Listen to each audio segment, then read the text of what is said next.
Greetings and welcome to the 1-6 Scale Man. Proudly presents, you know what it is, another episode of This Is the Show, Comic Book Talk with Friends. I am your host, the 1-6 Scale Man himself, LR, for the 1-6 Scale Man YouTube channel. And this is Monday Fun Day. That's how it is, man. So if you're here, you're here. And you know why we are basically here. Let's talk all things comics, everything that's basically going on in that spectrum, in that universe.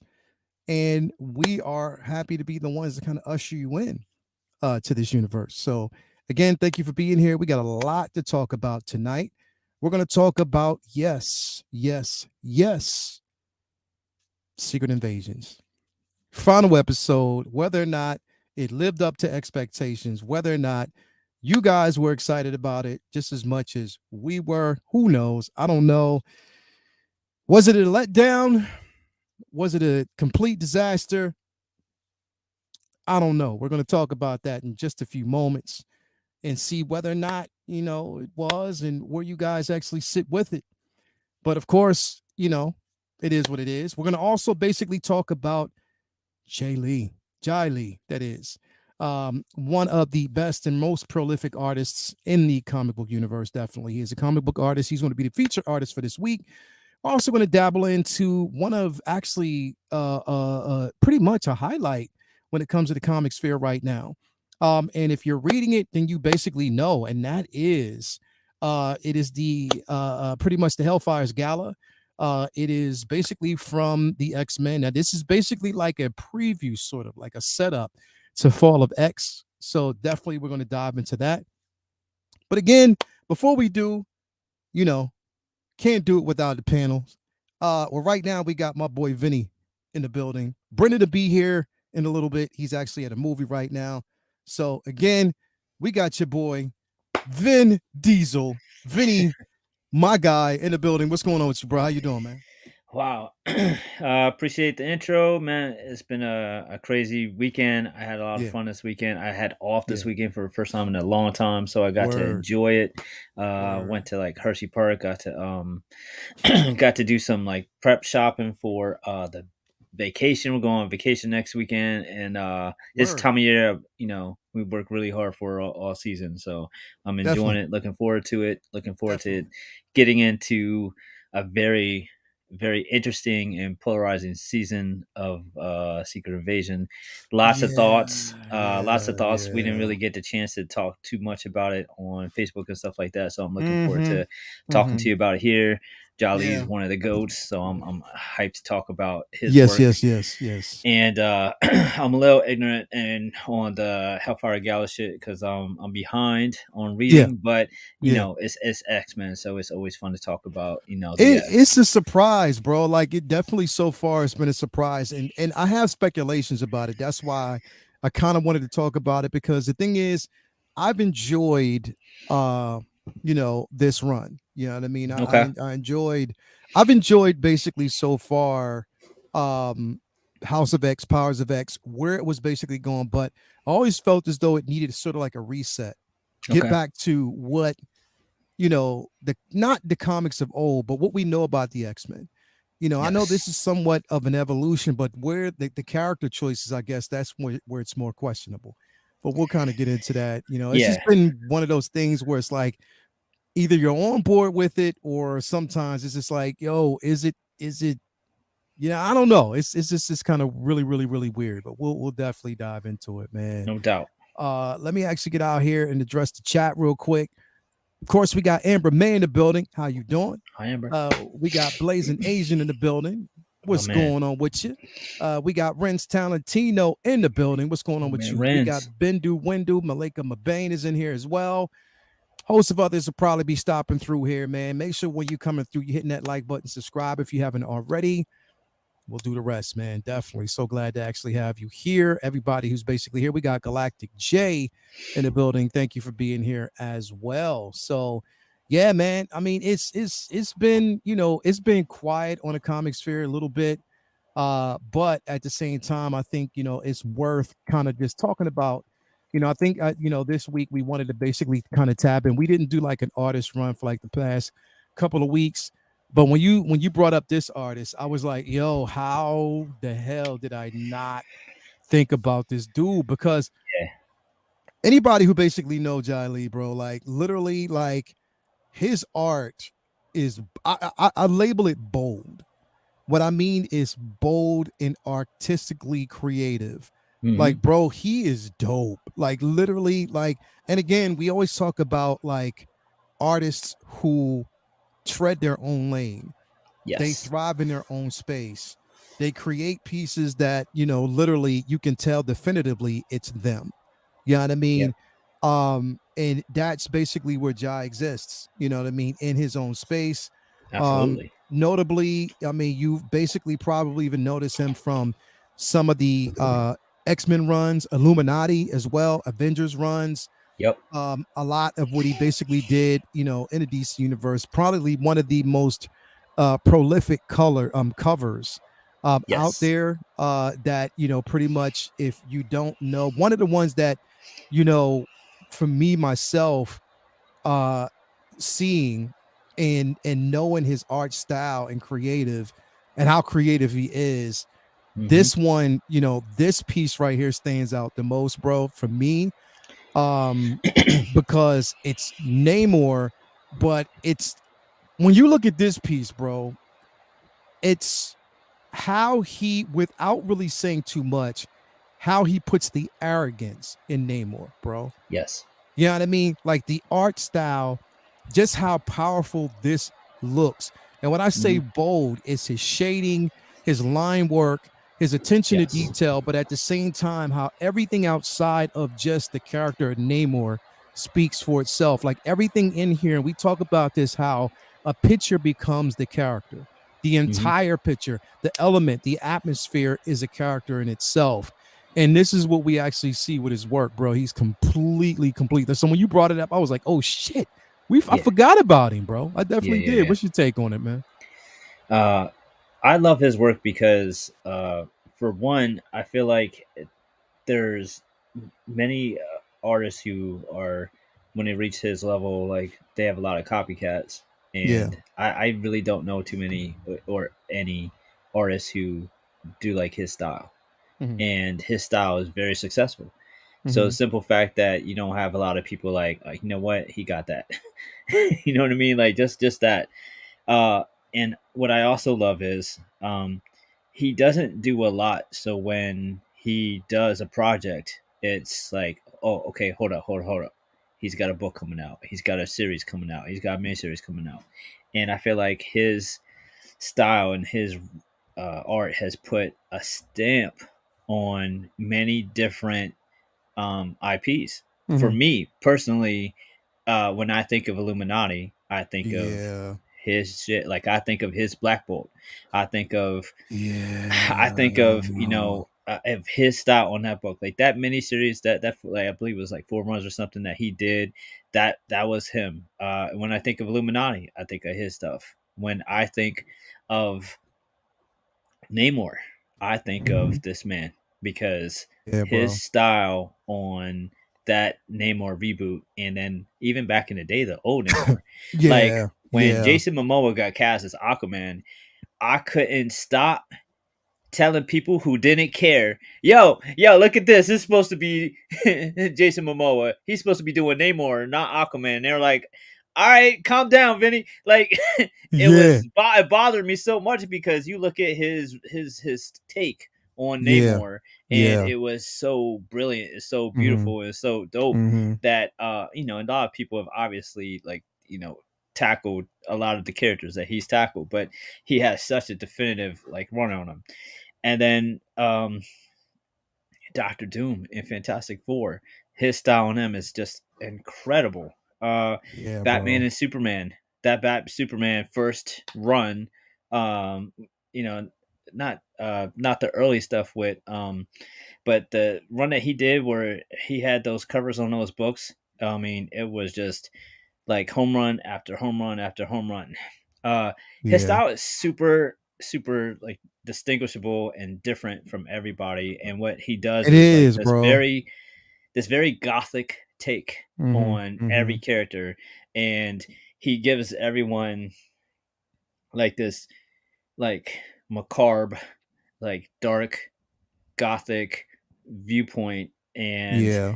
he does so much with so little. Like Mm-hmm. he doesn't take a lot of time to he doesn't take a lot of time to really flesh out an environment. He focuses mainly on the characters and a strong use of negative space. So he has heavy, opaque darks with his shadows and characters, art styles, and then a lot of negative space in the back to make those characters Mm-hmm. just scream and jump out at you. Mm-hmm. And when some people do it, it's like like when a Liefeld does it with like just lines in the back, it's like, oh, Yeah. he just don't want to draw a background. But when Yeah. Jai does it, it's like no, he's like making you really like focus on the characters because they're what matters in this cover or this scene. Um, I've just always been just a huge fan of his style and just the way that he approaches uh different takes on sometimes very Yeah. light, bubbly, like happy-go-lucky characters, and just puts this amazing like heaviness and weight Yeah. to those Mm-hmm. characters, and then just Mm-hmm. always jump out the page at you and just grab you by the balls because his Yeah. stuff is so sharp. There's so many Mm-hmm. sharp lines and dark contrasts, and it's just always jarring. Like you walk past 100 covers, and his work is always something that's going to jump out. But like that's like it, love it, hate it. That's different. Yeah. So Yeah. I love his shit. He's definitely somebody who, if you're not up on him, Mm-hmm. remedy that and check out his stuff. I've got. I was trying to dig some out before the show, but I have some of his prints. Met him a couple of times at New York Comic Con, and his stuff is always just like wow. Always wows me, always floors me, and Mm-hmm. I just everything he does. He's one of the artists that is like. Even if I am not particularly interested in a book, I know I'll enjoy it because the art style will keep me entertained. So Yeah. he's And absolutely one of the beasts mm-hmm. that I'm happy we got a Mm-hmm. chance to talk about. Hell yeah, bro. Like with him in well, before we go in, we gotta bring in Mr. Booty Cheeks himself, butt naked Mhm. one, Brendan Riley. What's going on with you, bro? Not much, man. Good to be here. No, I just got back from seeing the advanced screening of the new Ninja Turtles movie with the fam. So I just Word. got home a few minutes ago. Word. They loved it. Kids loved it. So that was good. Yeah, man, definitely, I bro. liked it. It was entertaining, but I knew it wasn't going to be like my Ninja Turtles. Like Yeah, it's very different. different from Um, what well, I mean we know. the thing is the Ninja Turtles they're so different across just about everything. Like if you read like The Last Ronin, that's not the 90 movie, right? Like and that's not the 80s cartoon, right? And there are a lot of different tones and stuff. The original, Eastman and Laird Turtles was like a dark indie, people were shocked that it spawned like the cowabunga cartoon, of the 80s and stuff. So I knew that it was going to be different, in tone. They went much, much younger with the turtles. Like Mm-hmm. to me, Mm-hmm. they felt more like preteen than teen. Yeah, yeah, yeah, Um, but yeah, like the art style was gorgeous. Like I loved the art style. yeah. As far as character and story, it was entertaining, but because I went in knowing like, hey, this isn't my Ninja Turtles. This is like something that'll be for my kids, and I get to enjoy the experience with them, not like for myself. Yeah. Like to be honest, my biggest kind of like about it was Jackie Chan as Splinter, Hmm. because they made him Jackie Chan. Like they like Rush Hour, Drunken Man, like they made him Jackie Chan. So Okay. it wasn't Splinter. It wasn't like the wise master. They made him like an old, like geriatric kind of like goofy dude. Like it sounded like Jackie Chan. His fight sequences in it Mm-hmm. were not like master ninjutsu kind of stuff. It was more slapstick, like the Jackie Chan comedic style of fighting. Like everything was kind of happening by accident, kind of stuff. And the Turtles, I mean, and this isn't a spoiler, like they've said it, in countless things, but like they don't learn martial arts in any of the manners that like they did in the books or in the movies or cartoons before. They learn them from watching martial arts movies. Like that's how they learn, their fighting style and stuff. So it's definitely good for kids. And if you're not going to get hung up on the fact that it's very different, story wise and character wise than what you're used to, you'll really enjoy the art style, I think. But you just got to go in knowing that, Word. So it was good. It was entertaining, though. We had a good time. Word. Anyway, man, as always, thank you for being here, bro. We're right now we're basically talking about Jae Lee, art style, artist supreme. Again, going into like some of his, mainly like I said, the take on it is like his art style is extremely bold, but at the same time, it is literally. With Ja, what I basically find is that if you're not interested in a run, like say for instance, you can have the most mediocre run, but when you see his art style, it's like you're interested in that run because of him as an actual artist. Again, we were talking about, of course, interested in Illuminati, of course, interested in, the Fantastic Four, his run on Doom, also, his run with the X-Men, but also even with his run with the Young Avengers. Like, again, like something that, I wouldn't be as interested in, but with his art style, it gets you interested. And once you read the story, you're like, okay, this is good, but the art style basically complements it. What's your take on him, bro? I'm a big fan. Me personally, I like his interior work. I dig his cover art much more when he's got more time to just sit with a piece and work on that one piece rather than he's got to churn out pages for like the interior. Because his art can kind of go back and forth. Like sometimes like he goes like super realistic, and then other times it's like it's much more not cartoonized but like stylized.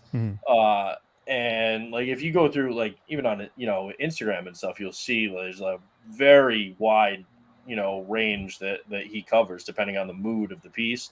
But for me, when I think of him, I think of one piece first and foremost, and it's one that was done that they had as a print on NYCC exclusive in 2019, I think it was. It's a Wolverine, and this piece is if you don't have it, I can send it to you. Hold on, I think I can actually get it. I think I found it. Hold on. He's got like the swords going into the back. Yeah. Yeah. Hold on. What are you talking about? Here we go. I found it. Yeah, this one right here. Like that to me is the one that immediately I think of him, because I think that's probably my favorite piece that he's done. Yeah. Hold up, I gotta find a bigger one because this one was. Yeah, I just sent you one in our chat. Okay, got you. Yeah, it's just that like to me that's the one that it comes to mind immediately every time that I think of him, just because I think he does Logan really well. I love the kind of the classic like blue and yellow, but then that kind of like from his Japanese roots in a lot of the samurai stories that we got out of Wolverine. I mean, that's just like because so much art related to Wolverine is the Berserker is like fanged out, is just like ripped in muscles from his arms, and it's like that Berserker mode. It's like and this one it's like the claws are out, but they're not like the main focus. This is almost like very serene, like he's just kind of like, but the swords in there. But yeah, you can see like that's a very different style than what he's got in this next one. This one is more stylized. The other one is going for a little bit more realism. And so, he's not one of those guys that I think you can easily look at. Like sometimes you could mistake his stuff for another artist. I'm not saying that he doesn't have his own style or that's a bad thing, but it's not just this one style that you're like definitively, oh, that's him. You know, it's like you see an Alex Ross piece, you know that's Alex Ross. You see Bill Sienkiewicz, you know that's Bill Sienkiewicz. David Mack, Alex Maleev, there's certain guys. I think his covers are pretty like stamped that's him. Now interiors, I get what your point, because he doesn't keep that style up with the interiors, but when his cover work is just has this. I think a lot of his cover work is great, but there are ones that will look very different than say this. This one he's kind of leaning a little bit more toward realism, and then there will be another one where it's like it's not about the detail. It's not of like a face or something like that. So it's more just basically like a rough kind of outline because it's about the presence of the piece right there. So his Dark Avenger run was dope. Like, definitely was super and so dope. Yeah. He goes back and forth between which things he focuses on, whether he's really trying to show detail or it's more not abstract, but there's less detail because it's more about like the tapestry rather than an individual person or something like that. So, and I think that's why sometimes you could see, oh, this might be, you know, this might look like somebody else. Like you, for this, for example, you see like, he's not going for super realistic. Like you look at like the curvature, you look at the arch of the back and then the chest like proud like that. And, you know, and how the legs taper down and you look at like Batman's physique and stuff. That's more stylized. It's like thinner, slender kind of you know. Yes. And to me that's his signature style. You're right. Sometimes he'll get away from that depending on if that's what he's going for. But like when he does stuff like this, like you look at that and I'm like, that's Jae Lee. Yeah. But that's the thing. Your average person is going to look at, say, the Wolverine one that I showed you a minute ago, this one right here, and then the one that you just had. And the one that you just had of Batman, like that looks different to me stylistically than this does or the Wolverine does. Okay. So that's where I could see, like, because we're familiar with him and we've been looking at his stuff for years, we'll pick up on it. But I think your average reader that like picks up 2 books is going to look at that Wolverine or this and is going to look at that Batman one and not think it's the same artist necessarily. Ooh. Damn. These give me more David Mack and Alex Maleev vibes too.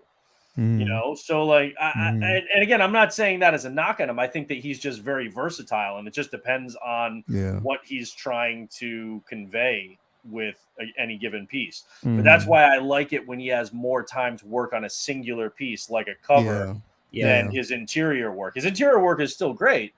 But to me, I feel like he really like shines on the covers.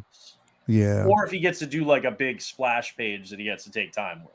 Yeah, definitely. And I think he shines and you know, and I agree though. I think he shines more when he's not tackling realism, when he basically does focus on just his style of art. When he basically dives into realism, I think that is more so contributing towards even the writing style at that point, you know. But for me, when it comes to, you know, his more abstract, like such, you know, stuff like this, like I can, you know, when I look at him versus David Mack, I don't know if it's because I'm used to Jae because I was more, you know, David Mack is dope. He's always been dope.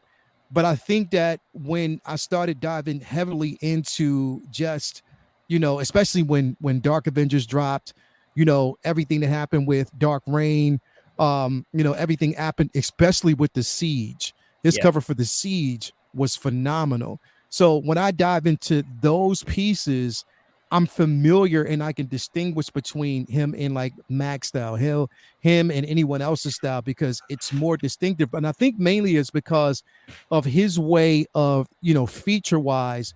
When you look at the character, it's more like he focuses on the personality. You know what I mean? Like he gives you a totally different personality and like a feeling for the actual character, like a more, you know, it's, I don't know. It's like the element of knowing you, when you look at the character, you can tell the emotion that they're experiencing at that point. You know what I mean? And he gives you like sort of like a a darker tone to the actual, like not darker, but like more of a serious tone, but more of a creative seriousness. And that's what I sort of love about his art style. It's just like he's like, as a matter of fact, because it was crazy. A lot of like the Dark Run, that I kind of latched onto. I was living in Australia at the time, especially when the Dark Reign, dropped and stuff like that. And he was at Supernova in Sydney, Australia, at the Olympic Center, the Olympic Park. And I didn't really get a chance to talk to him, but even when, because his line was too damn long, but you can tell like his art display, like everything and how he had his setup. And what I love about Supernova, bro, like is Supernova, and you see like the artist alley there, it's more defined. Like they're given much more of a range and bigger space. There's a presentation to it versus what you see here. Cramped. Yeah, it's where it's cramped in. No, each artist is given like their own space. They have their own team. Like they're free like to have, because the way they have it set up is the artist is in the middle, the tables are on the side, and they're like oval shaped. They're not just like straight tables, like they're oval shaped. So he has pieces on the side. And his commission work is he has his own singular table in the middle, but he's more so out from all his other pieces. So the way they have it for each individual artist is incredible. And he had a big. You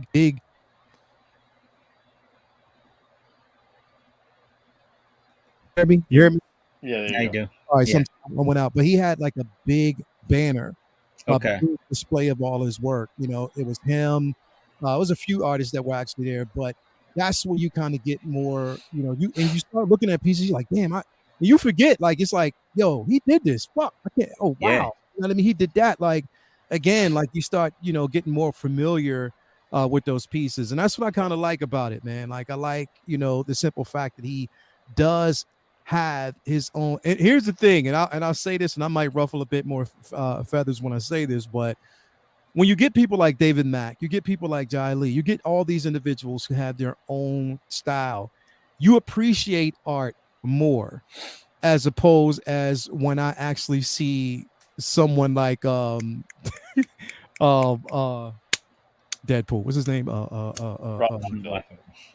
Liefeld. When I see Liefeld's work, I'm just like, okay, you can tell that he's more into like, I wouldn't even call it stylized. I think it's just like overly exaggerated art, like characters. So again, cocaine's a hell of a drug. Yeah, exactly, bro. Like cocaine is a hell of a drug, and it's not a knock on it, because like people may appreciate his style. I don't personally, not ashamed to say it, but at the same time, I just think that, you start appreciating more styles when you see people like this. So yeah, man, I just love his work. No doubt. You know what I mean? I'm just going through a lot of these pieces here, just to kind of get familiar with it. Hold on a second here, because he's super, super dope. He did some really good variant covers for Stranger Comics for Niobe back in the day. He did a beautiful one for Niobe Killing Floor. He did a really cool piece of Will Smith as Deadshot years back. That is cool because it's like the body is like very realistic, but then like the face, it's like you can tell it's Will Smith as Deadshot, but it's like I don't want to say like Into the Spider-Verse, but it's more like stylized. It's not like it's not like looking for like Black Bolt right there. That's like kind of a very realistic kind of jaw and the skin and stuff. It's the texture of it is very much like stylized and not 100% trying to go for realism, even though you know who it is. Yeah, definitely, bro. Like you can definitely you can tell. And the thing is, it's like with his work, like that damn work on the Siege was terrifying, bro. Literally, that book was terrifying, bro. Like, but again, like you said, like his freedom of just cover art versus like inside is definitely, it's more contextualized when he's doing his own work on the front. You know what I mean? But yeah, definitely love his piece, man. If people aren't really familiar with his work, and you probably are, you just didn't know that you were familiar. with his piece and how amazing of an artist he is. Definitely check it out. You'll probably go back through a lot of your comics and be like, "Oh, damn, this was dude." Yeah, I mean, like, Yep. yeah, what I mean. So yeah, man, that's definitely an appreciation for his work. Oh, I can't. I'd be remiss. I would definitely be remiss if I didn't bring up this cover because I know a lot of people would probably be familiar with this as well. Yeah. His run Gunslinger. is the Yeah, yeah. Gunslinger, definitely. So again, a lot of his work there. So you would definitely be more so familiar with it. So yeah, incredible pieces, incredible work of his, man. So again, if you want to check it out, definitely go check it out. Incredible work, incredible artist, as always. Now, before we actually jump into the main event, I do want to kind of talk about this really quick, briefly, because again, I know Vinny, you haven't really read up on this, so Yeah, I'm you're just not. behind. Yeah. Yeah, just basically behind, so you're not really familiar with it, but it's definitely turning out to be it's a surprising for me. It's mainly surprising, bro. And Brendan, I don't know if you've been reading up on this. I Oh, think I read. recently. What you said? I'm not gonna lie. That Hellfire Gala issue from last week, Mm-hmm. most entertaining X Mm-hmm. book I've read in probably 3 years. Mm-hmm. Mm-hmm. I Yeah. was, In it. and man, it's been a fucking slog Yeah. getting through my Yeah. X books lately, man, because I've just been so dejected. I'm just not happy with what they're doing with Beast, what they're doing with, with so many characters that it's like they tease like they're going to do something big with a character and then they don't. Mm-hmm. They've been Mm-hmm. teasing for a while now that, Kitty or Kate Pride, however you want to say it, Coming right now back she as goes by Shadow Kate. Cat. Yeah.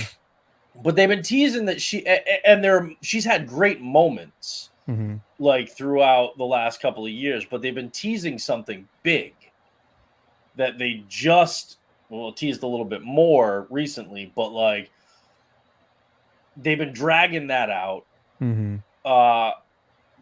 dragging stuff with Nightcrawler out. Mm-hmm.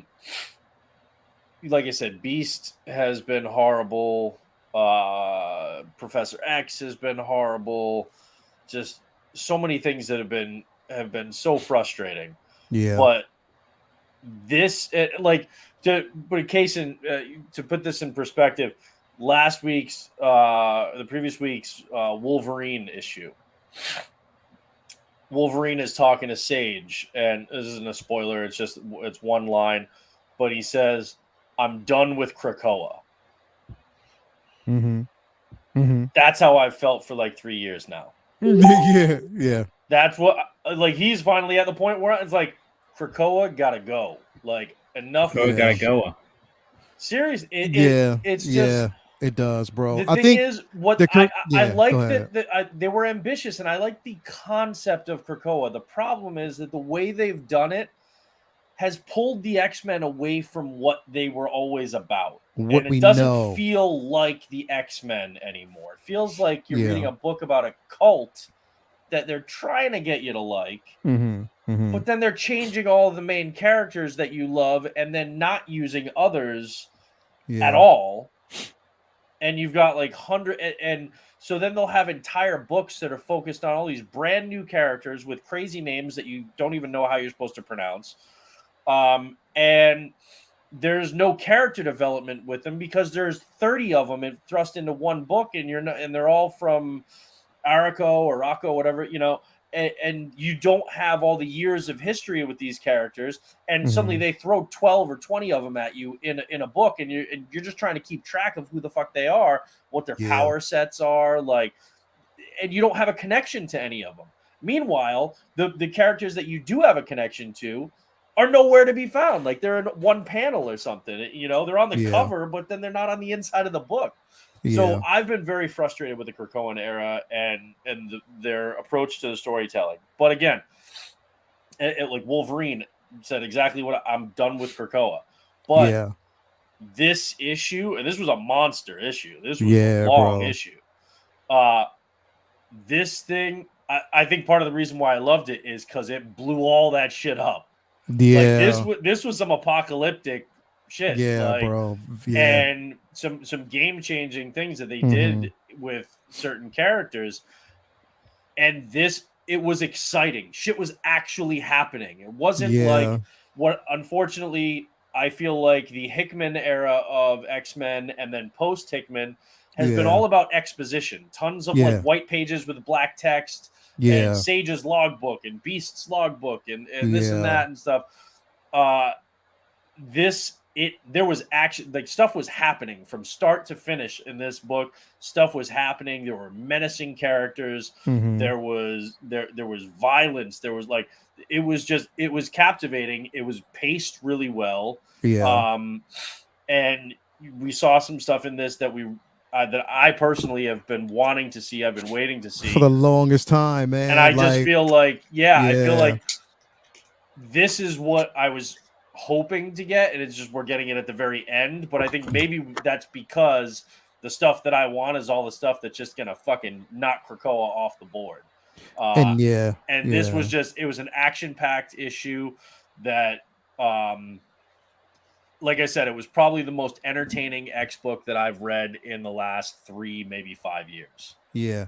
That's what I believe, bro. But again, because I strongly echo your sentiment because, bro, like the start of, okay, so in the beginning, when Hickman took the route, you know what I mean? When he basically went this particular route, as far as bringing in the Krakoa era, and getting us more so familiar with the route that they were basically taking, because of the revelation of Moira MacTaggert, because her, Magneto and Professor X deemed, a space where, of course, the mutant population could stand to get decimated. Like there was no way, in each live that more MacTaggert experienced, the X-Men always lost. They were always losing because of certain things.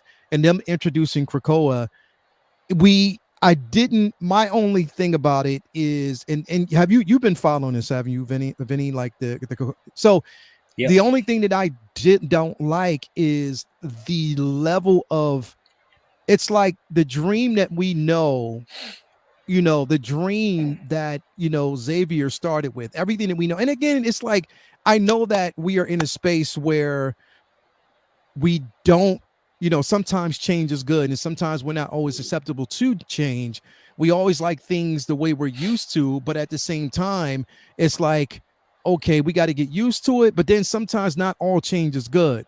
And that's what I feel about Krakoa, bro. Like the dictatorship type of value that they're kind of leaning into with Xavier and some of these characters, bro. I'm just like, nah, and the arrogance that they're alluding. I'm just like, I'm just not with that, bro. That's I'm not why it with... hasn't been that, like, for example, there's no like, all right, well, he's just like a little Machiavellian and doing things that need to be done because nobody. Beast is straight up a villain. Like he's 1,000% just went straight up villain. Okay. How, given his history, how are we're not seeing any of his former Avengers team members being like, whoa, what the fuck is happening to Beast over there? Yeah. This guy, especially given the tension between Krakoa and like the human world, and the fact that that's very much on the radar of Cap and Tony and all. How are none of these motherfuckers being like, whoa, that used to be our boy. He used to be one of us. What is happening with him right now? Because that guy is straight up going one of the darkest villains of Marvel.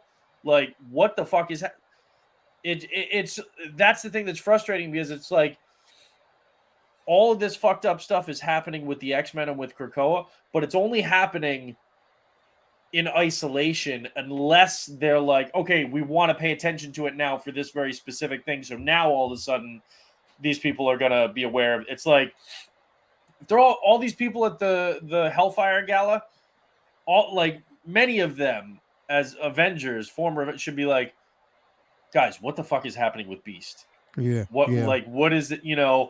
Like there's a certain amount. He's always of, like, playing the back, and they're not focusing. It's like it's like we know as readers, we know that there's a hidden agenda with him, but they play as if it's not really hidden anymore, though. Like, well, he's no, out in the open. but what I'm saying is we know that there's an agenda with this character, but sometimes they play it like the characters in the book are naive to it. And there's like some are even making like it's happening in a excuses for it. bubble, even though but see, that's the thing that is crazy, because there are times where they'll be talking about, like, the US government and the CIA specifically are aware of what Beast is doing and like very much paying attention to it. Yeah. But then there are other times where it's like they're pretending like they have no clue, and none of that is actually happening outside of the X books. It's inconsistent, and it's just, I'm not, like I said, I'm not a fan of it. But also, like, the how they announce a new team at the At the Hellfire. Yeah. The team that they say that they're going to go with and stuff, and then obviously that's at the beginning of the book, and then everything else happens, and so that gets all thrown out the window. But if they made an X book with that team, it would get canceled. It wouldn't sell. And that's not to say that I don't like those characters, because there are several of them that I really do like, but it wouldn't. You cannot have an X-Men team as your flagship X-Men book with Sync, Talon, Dazzler, Jubilee, And the Juggernaut. Prodigy, Frenzy, and Juggernaut. Yeah. That book's not going to sell. It's just not. Like, so, but I think in that book, I though, hope that was just like only because it's not actually going to happen. Yeah, I think it was an overlay. It was just basically an overlay for us to discover, because I mean, not to really get into like spoiler territory, because I know you haven't read it yet, Vinny, but but I think that was an overlay of what was going to inspire. Like, it was just a setup to what, as a distraction to what was really, really going to happen. And my thoughts are, without going into it, is that I think that with this, and of course, Vinny, you've heard that it's a setup to like the fall of X. Right. I think with the fall of X is a complete redo, because they are, especially, and I'll just say this and I'll leave it here. I wasn't a fan of the resurrection. I wasn't a fan of that same trope constantly, because it didn't make sense to me and it kind of cheated the stakes. But with this book, Vinny, when you read this last one, bro, shit's going down. And I think that they're going to kind of get rid of that in a sense. But shit is going down. And they definitely have to. They definitely have to get rid of that shit. But bro, I have never I really do believe they will. hated a character more. I have never hated a character more than I've hated Moira MacTaggert, bro. I've never hated a character more than I've hated. Yeah, bro. I hate the way what they've done with Moira. This fucking character. That's what I'm saying. I hate what they're doing with her. They did with Beast more. I mean, you have Beast, to put in perspective that, like, this book has always stood for socio-political values, and in the real world right now, we're seeing a lot of extreme right and extreme left, and I think they're playing with that level. That's a good way to put it. Of what they originally stood for. What would happen if that goes unchecked, to show that even the left, if you go to extreme, it might be some stuff that's not exactly all hunky-dory. I would have preferred them to do that with Magneto. He always but Magneto is the poster boy for that. Like, Magneto is, but he hasn't been for a long time though. Okay, but they've explored that. So it's kind of like, I guess if you were to say, like, when you have someone who's extreme, who's stereotypically extreme, right, like Malcolm X, sometimes it'd be interesting to see what would be what the opposite of that was, because you can envision, you can understand Magneto being Yeah. extremely evil, but what about the flip of Martin being extremely left and saying like, you know, we're seeing it in some ways uh critically in society now, where there's people saying that okay, the left's going too far, like there's too much, like it's going for too far the other way, like instead of like there's I think they're trying to replicate that in a way, and have that be kind of like paralleled, and instead of just saying, oh, these evil characters when they're extremely evil, here's what's happening, and instead they're saying, hey, look, the good guys aren't always like perfect too. Without them, without checks and balances, power is corrupt. So I think Mhm. Yeah. that that's what we're seeing a little bit with the stakes played with here. Like if I you don't aren't mind checked, Moira being if there used aren't as an checks and extreme. balances, even the good guys could become power hungry and do bad things, Yeah. and for good reasons. You know what I mean? I And don't mind her being used as an extreme. It's more just that she hasn't been written well. right, Like, and when Magneto was that like hardcore X-Men villain, and he was the antithesis of Professor X, but he was a villain that you saw regularly and he was badass. Whereas Moira, she only shows up every like 15 or 20 issues. She shows up here and there and does shit that's more annoying than really Yeah. good villain. yeah, Like, and is so extreme, not in the sense of like political, or not in the sense of like, but more just in the sense of her character. Like, it seems like An she goes annoyance, from like bro. 1 to 10, but she didn't earn it because there was nothing in between, right? All of a sudden it's like, I'm No super absolute villain, payoff for it, bro. Like there but was there was nothing, no nothing that build up. it Yeah. doesn't feel earned in that Yeah, way. nah, Like, not there at were all. some things that were done well, but like, Not at all. for the most part, like I said, I don't mind if they decide, all right, we're going to use Moira as kind of like a villain because people wouldn't see it coming, but you've got to earn it. You've got to write it the right way. And you've got to Hmm. use her it Yeah. much in the way that people complained that one of the big reasons, or the biggest reason why people didn't like when they killed Kamala Khan in ASM, was because she was barely in the book leading up to it. So it Yeah. didn't feel like it was earned. It was like, you just have her in the background. Okay, now we're going to kill her. right. Like, that's what it's kind of felt like with Moira, Yeah. where it's like she's, this dark, force behind everything, but like, she's like never there. And then when she is, she's, I'm like, Like campy, she comes menacing kind of. in, it's like they throw her in like when there's supposed to be like a climax to a certain scene or a story. They throw her in that particular moment, but there was no hint or build up that really brought you there because there's nothing to really explain it. Even her turn in her, and again, like when you say like the politics behind it, okay, we see that she's more so in her mind, what she's doing is for the good.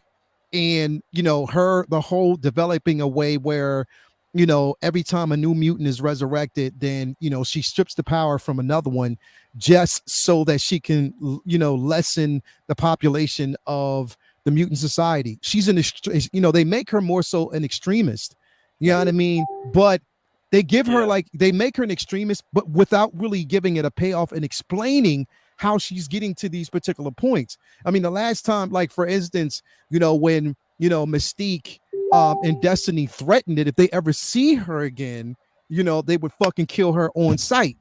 But Right. it's just like, yo, every time I see her, I want Mystique there. I want Destiny there. I'm like, kill this bitch because she's getting on my nerves, bro. But this the way Yeah. they write it is because that's the way they want you to feel. But I think that I am over that aspect. I'm over I agree. Yeah, that, I don't think bro. she's been written well, but like, Mm-hmm. I will say, and I've been wanting them to get rid of the whole resurrection technology, Yeah, that was bro. I'm tied to her for over a that. while too. Because look, it's comics. We know people die and they always come back. Like that's the thing. but they made it even less impactful when the resurrection protocols mean you're going to be, we're just going to bring you back in the same issue. Yeah, we You're don't gonna die, we and don't then even we're have to come up with a cool idea to explain it. Right. We don't have to come up with something to explain. Now, I will say, so getting rid of it is definitely a good thing. I will say the way it was used with Kamala Khan, I like. And there was a worry that people were, and there was a worry that people had about what they would do to her character or something that they would change by using this resurrection process and her having, you know, the X gene and being on the X-Men. They do not change her backstory. They don't. They add to it. And they did it in a way in this book that was excellent. It was actually done really good. Yeah, it was actually done good. Do I wish that they hadn't telegraphed, like flat out told everybody, one, that she was going to die, and then two, that she was coming back in this specific issue, so you knew it before you even read it? No, I wish that they hadn't have done that. At the same time, I understand why they did it, because they knew there would be tons of negative reactions to killing her for whatever reason. People calling it fridging, people, you know, complaining about everything. Like, they knew there would be a million different reasons why people would hate it, but that would get everybody talking about it, and then people would be buying the issue to see what they did, so they could then make videos about it or make posts on Facebook and stuff. It was marketing for the character and for the book specifically, and then that also works to, you know, get people riled up and come to the defense of the character, because they've got a new movie coming out that stars Kamala Khan. It was also practical. Like everything about it, even though for the reading experience of getting these surprises, that was robbed. You know, we were robbed of that. But at the same time, it was good marketing for the books and to help bolster the movie and the character on the screen. So I get it. And that's something to take into consideration a lot with all the X stuff going on, because you are clearly saying with Miss Marvel here how the films in the MCU is impact on the comics, and the X-Men have this closing window where they can do anything that they want within reason. And I feel like the editors are like, get your wild, crazy shit that people might not like out of the way now, because, you know, and what was once 2 or 3 years, that's now probably 5 years. When they get to MCU, you're going to have to, you know, be more careful and work around what we're doing while you're doing what you want to do. And that's a lot of fucking plates to spin.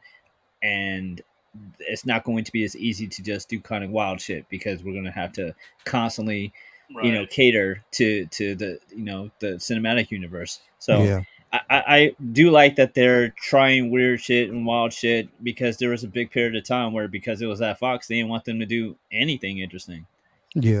My hope is that when all is said and done with this Fall of X, that's it though. At least for a long time, because you can't be doing mutant massacres every like couple of years. Like, we had Genosha, we had House of M. Okay, like, now we're gonna have Fall of X. We can't. I don't want them to get into the cycle of 3 to 5 years, and then we're gonna kill 80% of the mutants, and then we're gonna start like.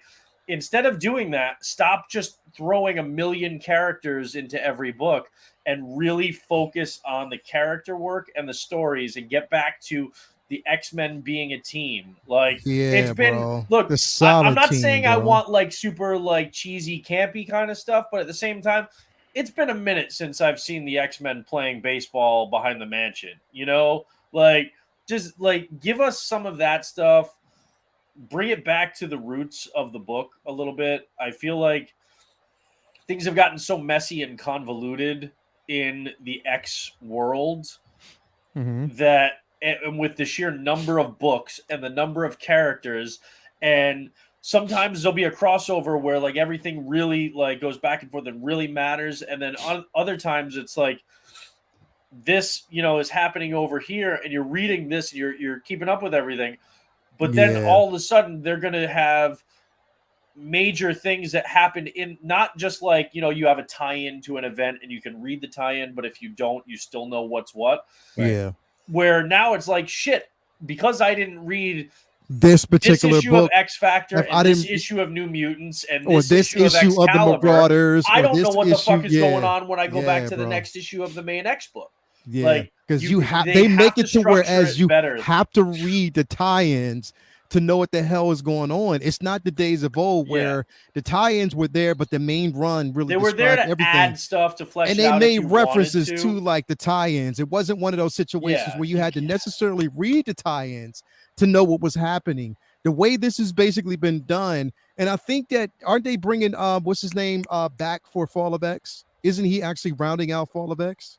Who?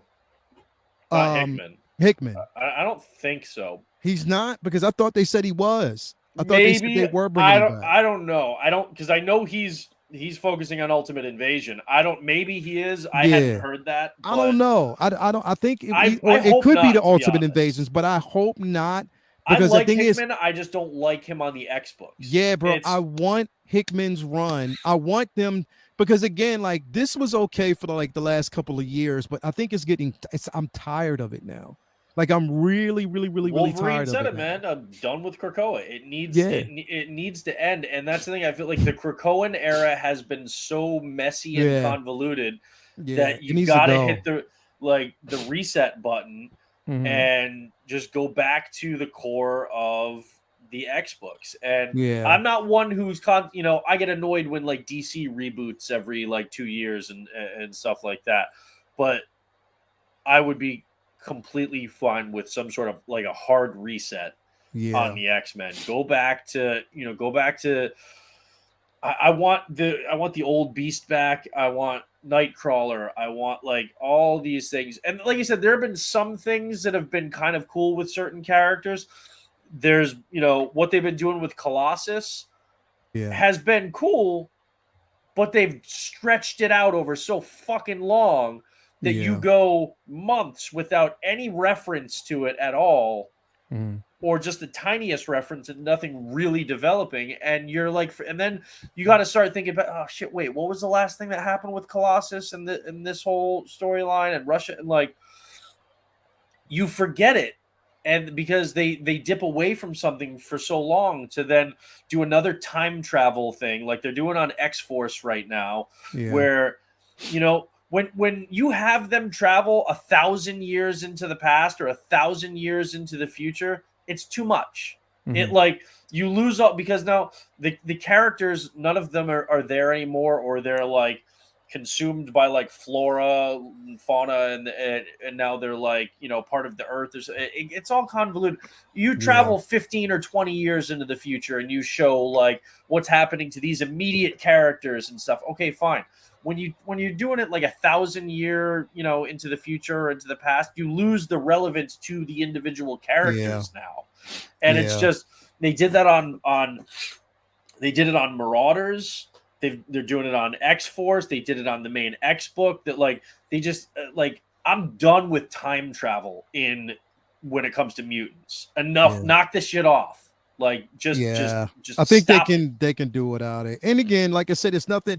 I think to kind of close this one out, move on to the next. But I think basically what this book is doing is sort of like saying, okay, we hear y'all. We hear everybody out there.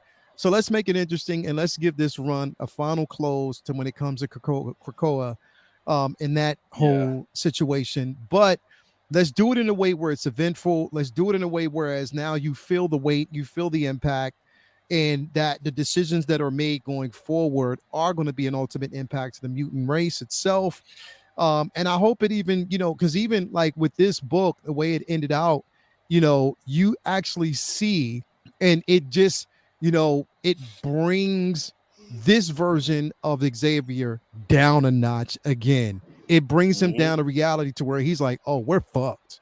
Like literally we are fucked and it is my fault. It's bringing him down to the realization that this whole fucking error that was created in his whole mentality, this arrogance, it should have been like, yo, I should have checked this shit at the door. So I think that's where they're going to kind of go. I'm hoping that's where they're going to go with this run, especially from what we're going to actually see with Fall of X. So again, if you follow again, get the Hellfire's Gala, read these books because they're definitely good.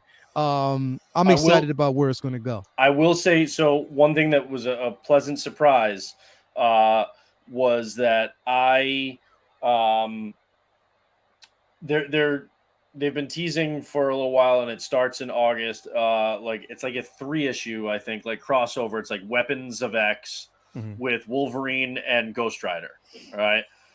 And I was not excited for it at all. I was like, this is going to be the typical. It's just like a little 3-issue miniseries, like crossover with a throwaway story, and it's just going to be a bunch of Wolverine and Ghost Rider art, and that's all it is. And it's just to sell books because of the names, but it's not going to have any impact or anything.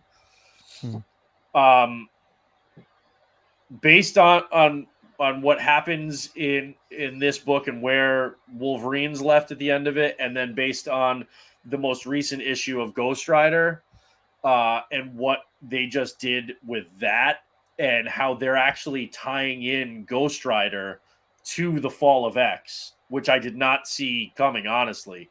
And then it's going to continue from that Ghost Rider issue and from this Hellfire Gala into that miniseries starting in August. I am now actually excited for that Wolverine and Ghost Rider crossover miniseries, the Weapons of X. Yeah.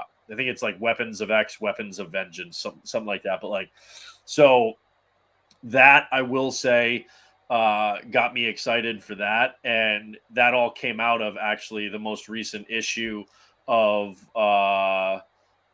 Ghost Rider, which was actually the first Marvel interior art debut of Chris Campagna. And the art is gorgeous in that book, and I'm a big fan of his artwork, and this was his first Marvel stuff. So yeah, it's at least that was good. So, and you should be reading the current Ghost Rider run because it's been phenomenal. But the most recent issue is like the start of a new arc that feeds right into that crossover. So definitely check that out. Yeah, definitely, man. If you haven't already, actually get out, read it. Again, it's going to be a good event, something that's going to read. Hopefully it takes us back to not the days of old, but something new, a little bit of the new, a little bit of the old mixed in to kind of make a really interesting story. So I'm hoping that we actually get that. So we should be excited for Kamala Khan too. I actually think that I understand the way they handled her death was kind of stupid. I think this actually does set up something that could be pretty cool for her moving forward. Yeah, so definitely get on board with it if you haven't already. It's going to be a good run, Vinny. Once you read it, you'll pretty much understand. I'm looking forward to it for sure. Yeah, definitely. We are going to now, again, everybody, listen, this is going to be that space where definitely you're going to hear some things, and pretty much, understandably so, you are all out there able to really participate because we are going into the realm of Secret Invasion. I'm just letting y'all know. We are going into this particular space, and my level of excitement may be different from everybody else's. It might be different where I fall with this final episode. Because here's the thing. Overall, and I just want to start by saying this, overall, the season in the very beginning had me on board, and I was extremely excited about it. I'll say that. I definitely want to say that. The season overall, I was excited about, just like the season of, Moon Knight, I was extremely excited about. I was, definitely excited about it and where it was and where they took it in the very beginning. But just like Moon Knight, to me, just like Moon Knight, this final episode of Secret Invasions failed. It really, really failed for me. It was all over the place for me. I didn't I understand the approach and where they wanted, and it was like so much that they kind of tried to squeeze in, into this final episode. But I will say this in the very beginning: the half-hour episodes, the 35-minute episodes, this format, Disney, if anybody who works for Disney is listening, and I don't want to hear excuses because it's bullshit to me. I'm just where I'm at. I think that this format is shitty. It does not work. I would rather you scrap it and give us a 2-hour film or give us a 2-part film. Do something like that and it would make more sense. A made for TV type. Look, if they can do it back in the day, you can definitely do this now. Like, give us a 2-parter because this fucking format, and yes, I said this fucking format does not work. Because if you're trying to tell a story and if you want to give it a certain level of weight, you cannot rush it. You cannot rush it, especially if it's a fucking season finale. What they did to this final episode to me, I did not like at all. And I couldn't find the level of enjoyment that I wanted to have. Even the final fucking fight, to me, it seemed like I was watching an animated SpongeBob special with the big ass arms on a sponge. I didn't enjoy it as much as I thought that I would. And there were certain, again, we're going to get into it. What you did with Rhodey was dumb, in my opinion. But overall, I thought the season, it started out really, really, really strong. But what they did with this last episode did not give Maria Hill's death any type of weight at all. It did not. You could have did something totally different. Put her in the cinematic universe. Put her in the Thunderbolts. Kill her off or something like that. But what you did in this, and for this season or this, it made absolutely no sense at all. It really didn't. And that's just my opinion. I didn't like it, bro. I did not like this last episode. There were certain things that I wanted to do. And at first, when I watched it, I was like, oh, okay. I watched it again and I was like, yeah, nah, I don't like it. I just didn't like it. It just, for me, it did not work. Vinny, I'm gonna go to you first. Okay. What was your feeling about this last episode, bro? All right. I want to preface this with saying that I was not the biggest fan of the comic book run. So I went into the season with an open mind but low expectations because to me, the crux of the comic book run revolved around the weight of so many different superheroes that could have been Skrulls over the years, the reveals of superheroes that were, and the problem of how to deal with it and how difficult that was. Where it wasn't simple because they were so proficient at duplicating humans and superheroes alike. Even Wolverine couldn't smell them out.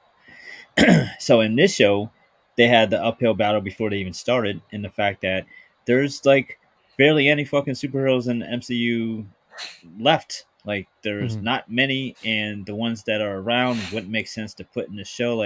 They did a Secret Invasion without superheroes, and in order to do that, they had to kind of remove that part of the story and have it be where they're just now learning how to even mimic superpowers as part of their shapeshifting, which in a way was interesting to me because I like that they weren't just inherently able to mimic superpowers as part of their abilities. So it felt like they did kind of have to earn it in a way.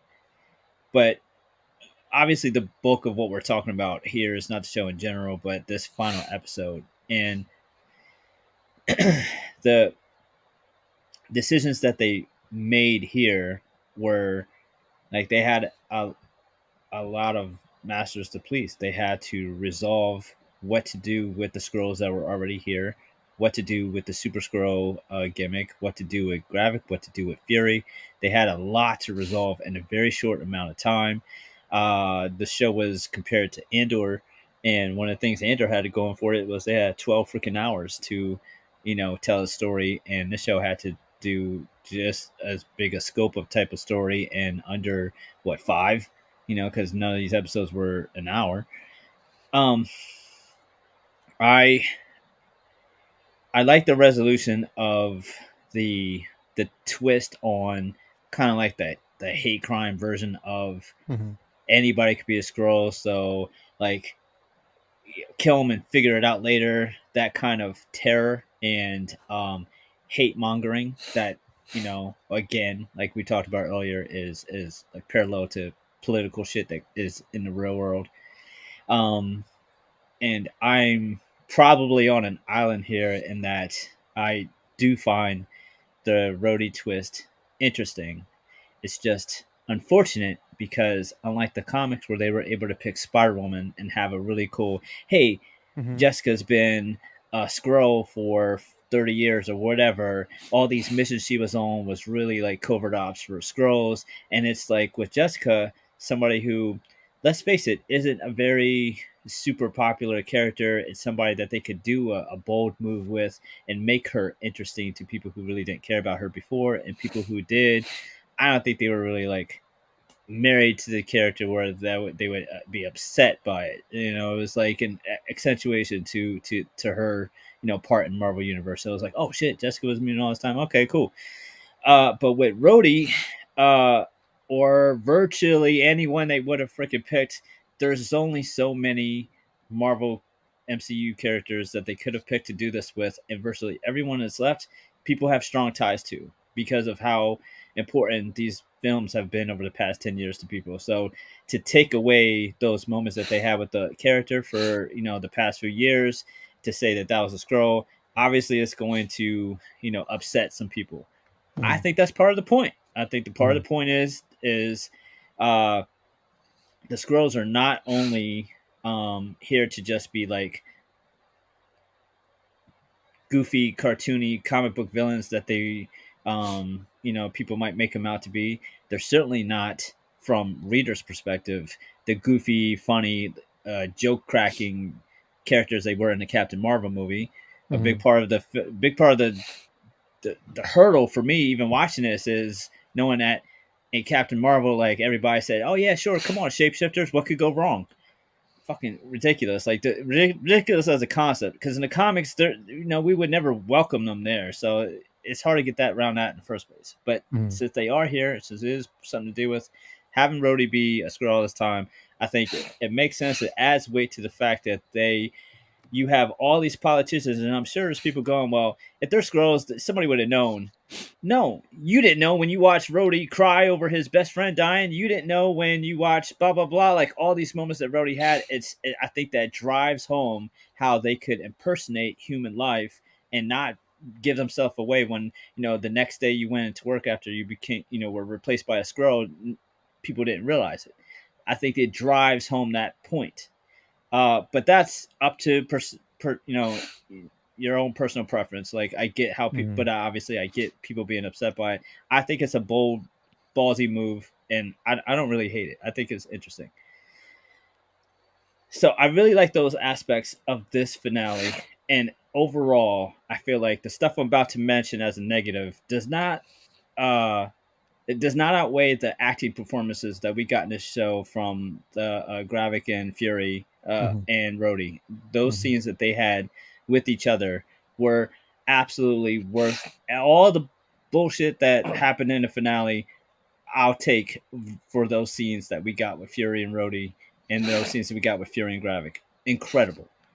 That monologue at the end from Gravik was in this episode too was fire too. I don't care what nobody says. The fight was fucking ridiculous. Absolutely super corny and silly. How they knew how to use all the powers that Mm-hmm. they got immediately without any like. I get if you were got Hulk's powers, you would still know how to punch and run and like be Yeah. strong. But how would you know how to use Mantis's powers? How would you know how to do different things?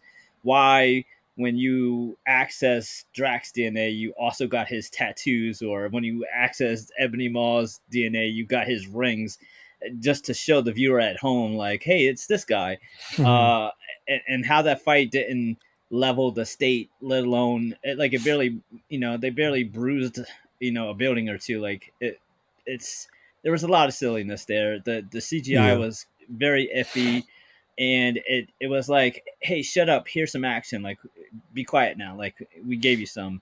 And it also, I still don't understand why everyone's DNA would have been in one Visine bottle as opposed to different vials.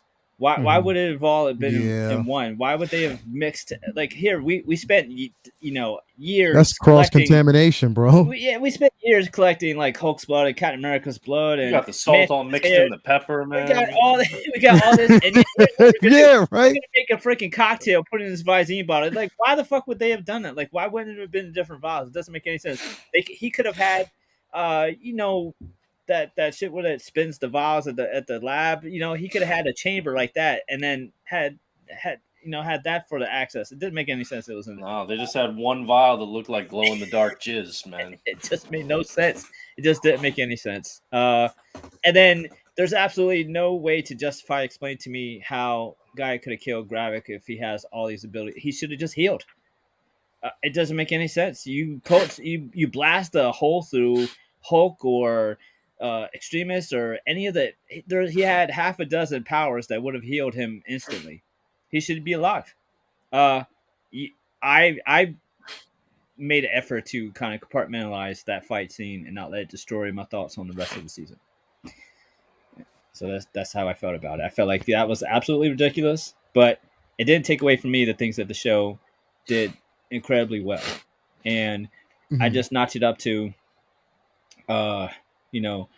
they're still trying to make everybody happy.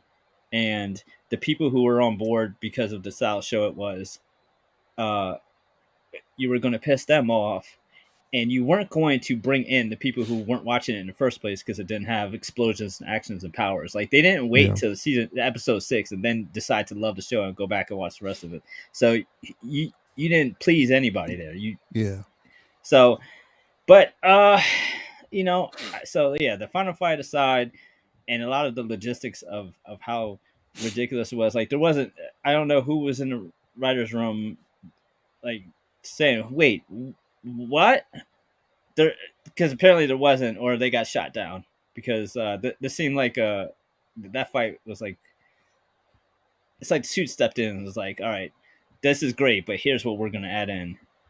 Everything else, though, I felt like was really good, acting and some great performances, and then it just kind of went off the rails a little bit in the last episode. I expected it to a little bit because it was really hard to kind of tie this up. But I also don't know how they were being fed and how they were alive to, like, Skrulls didn't have IVs. And when everyone woke up, it was like they just woke up from a nap. Like, no one had atrophy in the whole group except for Rhodey. And there was people there who'd been there for years or even months too. Nobody had a beard, facial hair. Nobody was hungry. Everybody just was like, all right. Bro, they were exposed to radiation. And they were all there. Like, weren't they right in Russia with the radiation? They're supposed to be like near Chernobyl or something. I get that maybe they weren't in the same building, but they were in the same city.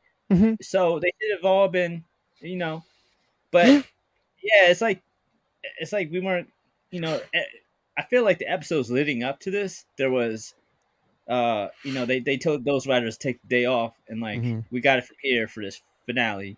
And they used AI for the finale. it was tough. And, and it's sad because like that, it kind of kicks in kind of spit in the face of the rest of the things that, rest of the season tried to do. Yeah, it did.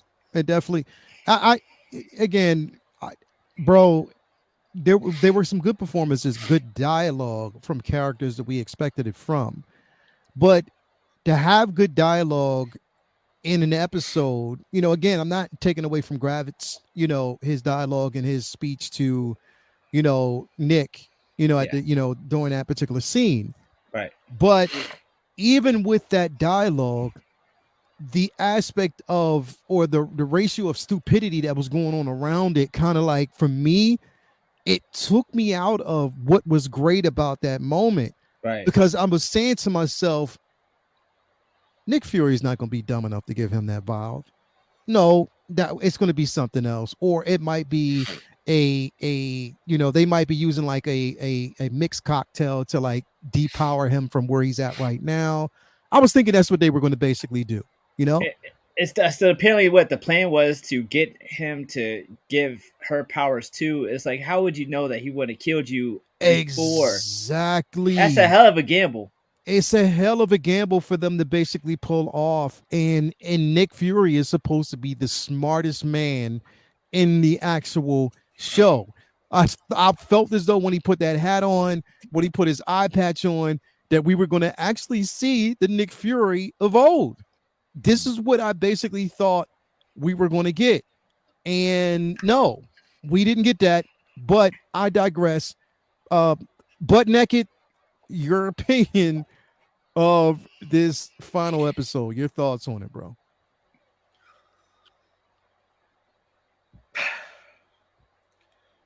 This season finale was like, or series finale, I hope, was like somebody walked into my living room, took a shit on the floor, slapped my mama, and then left the door open just for the whole neighborhood to see.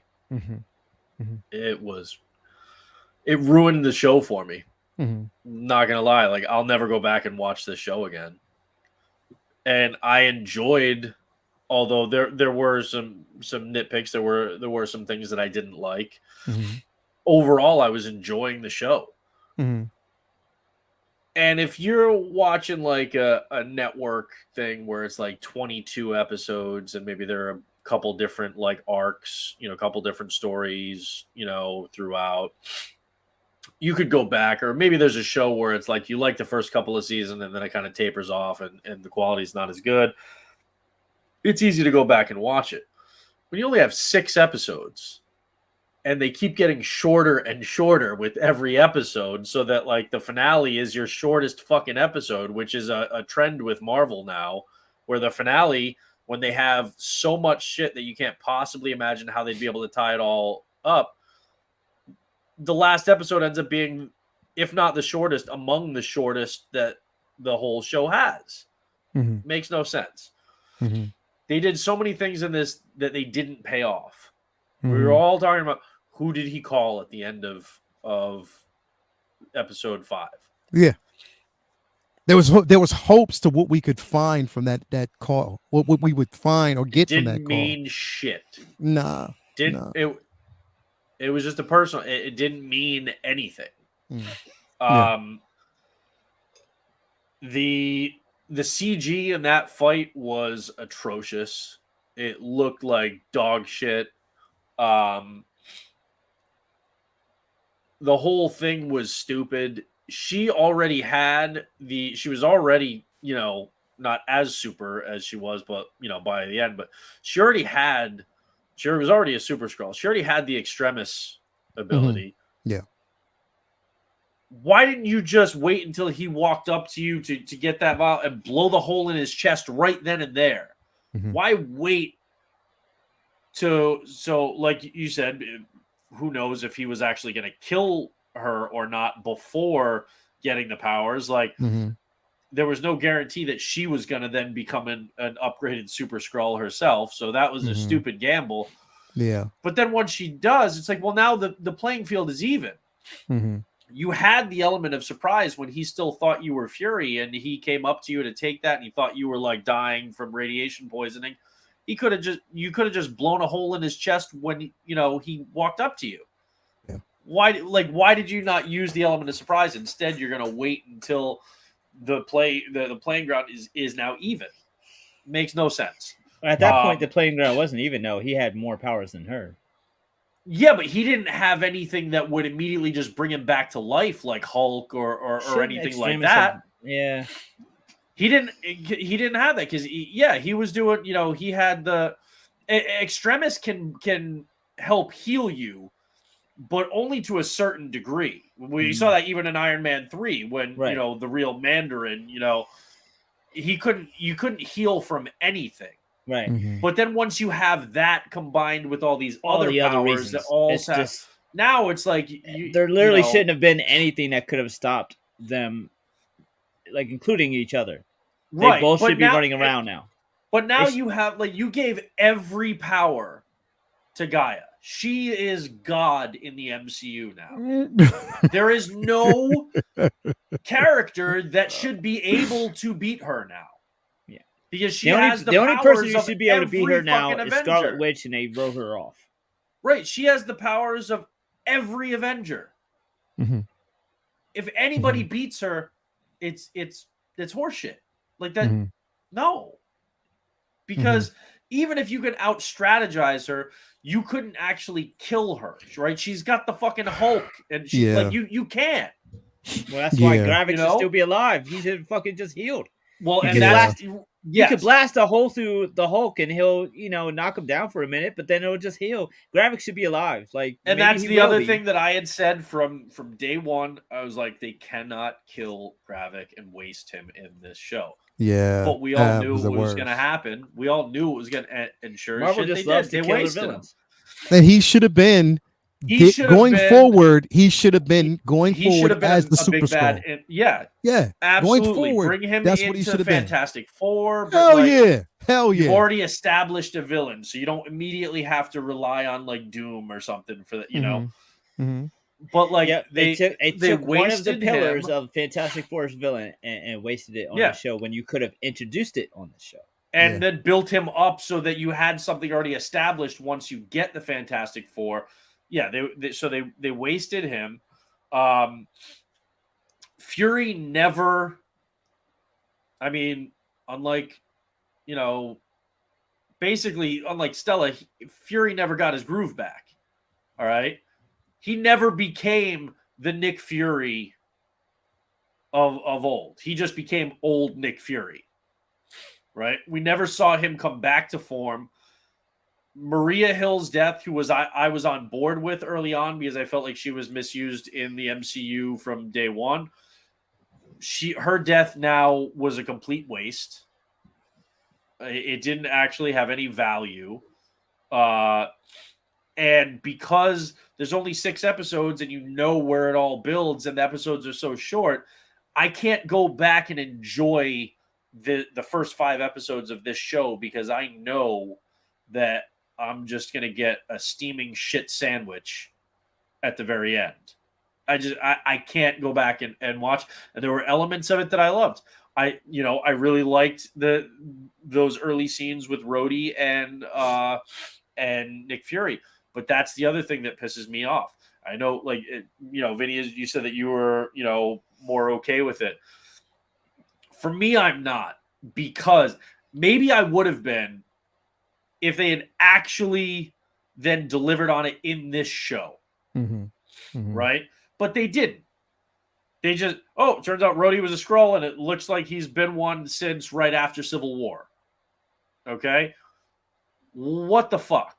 First of all, that means that the scenes, the powerful scenes that are supposed to be 2 men of color connecting in Falcon and Winter Soldier and in this show with Nick Fury, well, those weren't really Rhodey. And then Skrulls are, they're green. They're green. Yeah, but you know what I mean? But there's a reason why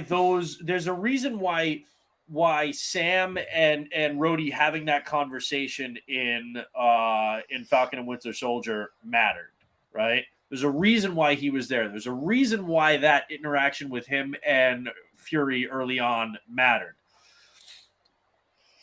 All of this time, we don't have. That means Rhodey doesn't know that Tony is dead. All right. Don't you find all that interesting for Armor Wars for him to have to go through all that? No. And I'll tell you why. Because you don't do that in this, and then we've got to wait another fucking probably 3 years before Armor Wars. Like, that's what I hate, is because you're setting it up in this, and you're not paying it off. You're not even like a little bit paying it off. There's no scene where Rhodey is like, holy shit, Tony is dead. And then like you give a little bit. It's like literally there was no impact of his story in this show because you never actually see him reacting to any of this stuff that we just got. And now maybe we see him in the Cap 4 movie, which is going to be before Armor Wars. Mhm. So, but now what you're going to do, if they bring him into Cap, rather than it being the focus, it's going to be an add-on to another superheroes movie. And I don't like that because it's a matter of earning it. If you're going to tell the story, tell the story. And I don't feel like they earned it. What about Winter Soldier, though? We didn't ever get to see him on the other side of coming out of being brainwashed until Falcon and Winter Soldier. I don't think that took anything away from Civil War. But that's different because you still saw him struggling with figuring out who he was. You still saw, even in that final fight, right, when he starts to recognize and start to remember things, and then you start to have him when Steve Rogers is like, "I'm there with you." Right. You know, it was obviously the end, right. There was emotional connection there, and there were flashes. They touched on the story, and then we knew we were going to get it next, right? But this was literally nothing. Like, you don't ever actually see actual Rhodey except when he's being dragged out of there. Right. He's fucking out of it. There's no. That's what I'm saying. They didn't pay it off. All right. They teased something at the, pretty much in like the second episode of Rhodey being a Skrull. And then they had this entire show and they never actually gave us the emotional impact of Rhodey coming out of that and realizing that he missed Endgame and Infinity. He missed the whole blip. He missed all of this stuff. He missed the death of his best friend. If that's what's happened, we are all assuming when he was replaced. Right. Well, now, it's a strong assumption. Even the director is like, I'm not really sure when he did it. I feel like they are right. But Kevin Feige came out and flat out said it's been way longer than people think. So it's most likely. I feel like they're seeing how they're testing the waters. I feel like if it's a lot of backlash, they might move that up a little bit, but I feel like even if it's Civil War, like, I don't know. I feel like even if it's Civil War, it's fine. Right now, I'm going off of their comments in the press and what we saw on this show. That leads pretty much the whole world that watching these is pretty much on the same page that it happened after Civil War and before the Infinity, right? And that doesn't mean anything, though. I think we make the why is it not mean anything now? But when we conjecture about stuff, in these other movies all the time, that means something. Like, because this is the information that we have. That's we're exactly making right. An educated we guess. Could be like, there's many times where they hint at something to elicit a response, and we all think we know, and then they switch it up. And at that time, they love fucking doing bait and switch and proving us wrong. I think it's going to be what the common theme is, like the consensus. I agree. I'm just saying that it's not. Well, that's what I'm going off of right now. Right. And if that's all we have to go off of, I'm just saying that it's possible. That's what I'm giving my reaction to. If in 3 years that proves to be different, then okay. But right now, I don't have that information. I'm going off of what I believe is the case right now, and I think what they did sucks. I think it's bad storytelling. I don't think they paid off the thing that they started to tell. And I think it cheapens the character's role so far in the MCU. Now, if in 3 years they do something that surprises me, then I will say, okay, I was wrong, and this works. Now when they did that, but when they had it where it was basically they essentially replaced Spider-Woman with Rhodey. When they revealed that Spider-Woman had been a Skrull for decades in Marvel Comics, did you feel like that shit on all the Jessica Drew shit? Probably not, because you probably weren't super invested in her stories. Rhodey's different because it's in TV, it's in movies. We just have a strong connect. It's a more popular character. Like, I doubt many people would have cared. So you're saying that it gives it more weight because I feel like it gives it more weight because it's a more important character. Like, when they had, like, they didn't do that with. It's good. Like, okay, well, Rhodey is a more important character in the MCU than he is in the comics, so it's not apples to oranges they didn't do it with a very important character even in the comics. They did it with essentially a throwaway character, and I felt like it would have mattered more if they had made that character in Secret Invasion in the comics be someone like not necessarily Captain America or like Iron Man or somebody, but if they had made it a more prevalent popular character, it might have added more weight and got bigger, meant more than it did. This meant a lot. Like this was a character that a lot of people like had a strong reaction to, loved watching it in the films, was very excited to see them more in Armor Wars, and like a lot of people were excited and like had an attachment to Rhodey. I feel like if they had did this with a Maria Hill, or instead of killing her and like had that be that character, it wouldn't have been hated on, but it wouldn't have been loved. It would have just been like forgettable. And I feel like this is maybe not the best move for everybody. Like, they might not like it because they don't like the fact that the scenes that they seen him in that were emotional to them means less now. But I feel like that doesn't take away what you experience watching those films, but it adds to what you're going to experience with Rhodey going forward. So I feel like it was a ballsy move, and I respect that. Okay, so let me. All right, I'm gonna step in here just really, really doesn't quick. mean it's good. Let me step in here just real quick though, because I want to say something. I'm gonna move to a different. I want to think of. I'm gonna reference another IP. Okay, so the importance of the importance of Luke Skywalker's interaction with Emperor Palpatine in Return of the Jedi. Okay. How that was weighted with him, his father, and Palpatine. How it took Vader killing Palpatine to bridge the gap between him and his son to actually see the redemption that we thought and knew we needed to see. Then comes Rise of Skywalker, which completely wiped the feeling of that initial interaction and what it meant. That's how it, for me, that's how it feels. Because again, it was the weight of a lot of things, even aside from the emotional beats of him and Tony, or, when we saw him crying for Tony, when we saw basically him, even just wiping that all away. Okay, say for instance, if he was a Skrull at that time, yeah, perfect act, whatever. But there are certain things that happen in between that really doesn't make any sense that they're going to have to clean up. For instance, when he crawled out of that suit, once they blew up the Avengers, base, when he crawled out of the actual suit, his head was bleeding, red blood. It wasn't green, it was red blood. We saw that, okay? References there. There's no cleaning that up. Also, his interaction earlier on with Scarlet Witch. I mean, not Scarlet Witch, with Black Widow, when she was talking to him, Groot, Nebula, and Captain Marvel, and Okoye. And the interaction that they have, knowing that number one, Captain Marvel was off-world at that time. Where was she going? There was no questions, no interaction. It was just kind of funny. That needs to be cleaned up. But also, I pulled this up real quick.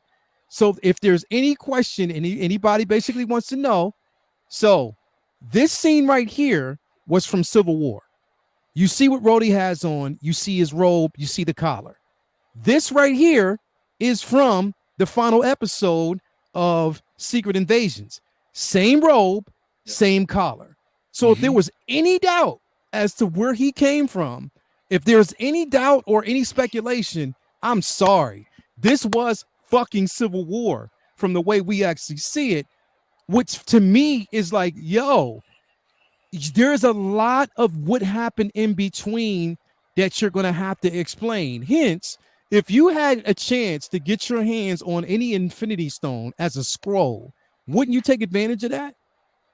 There's so many Skrulls carrying out, like, who's to say that the Skrull who took over for Rhodey was evil and not just a good person who maybe felt attachment to these people that they were living with. Like, for instance, she was pretty fucking shitty once we realized she was acting like a fool.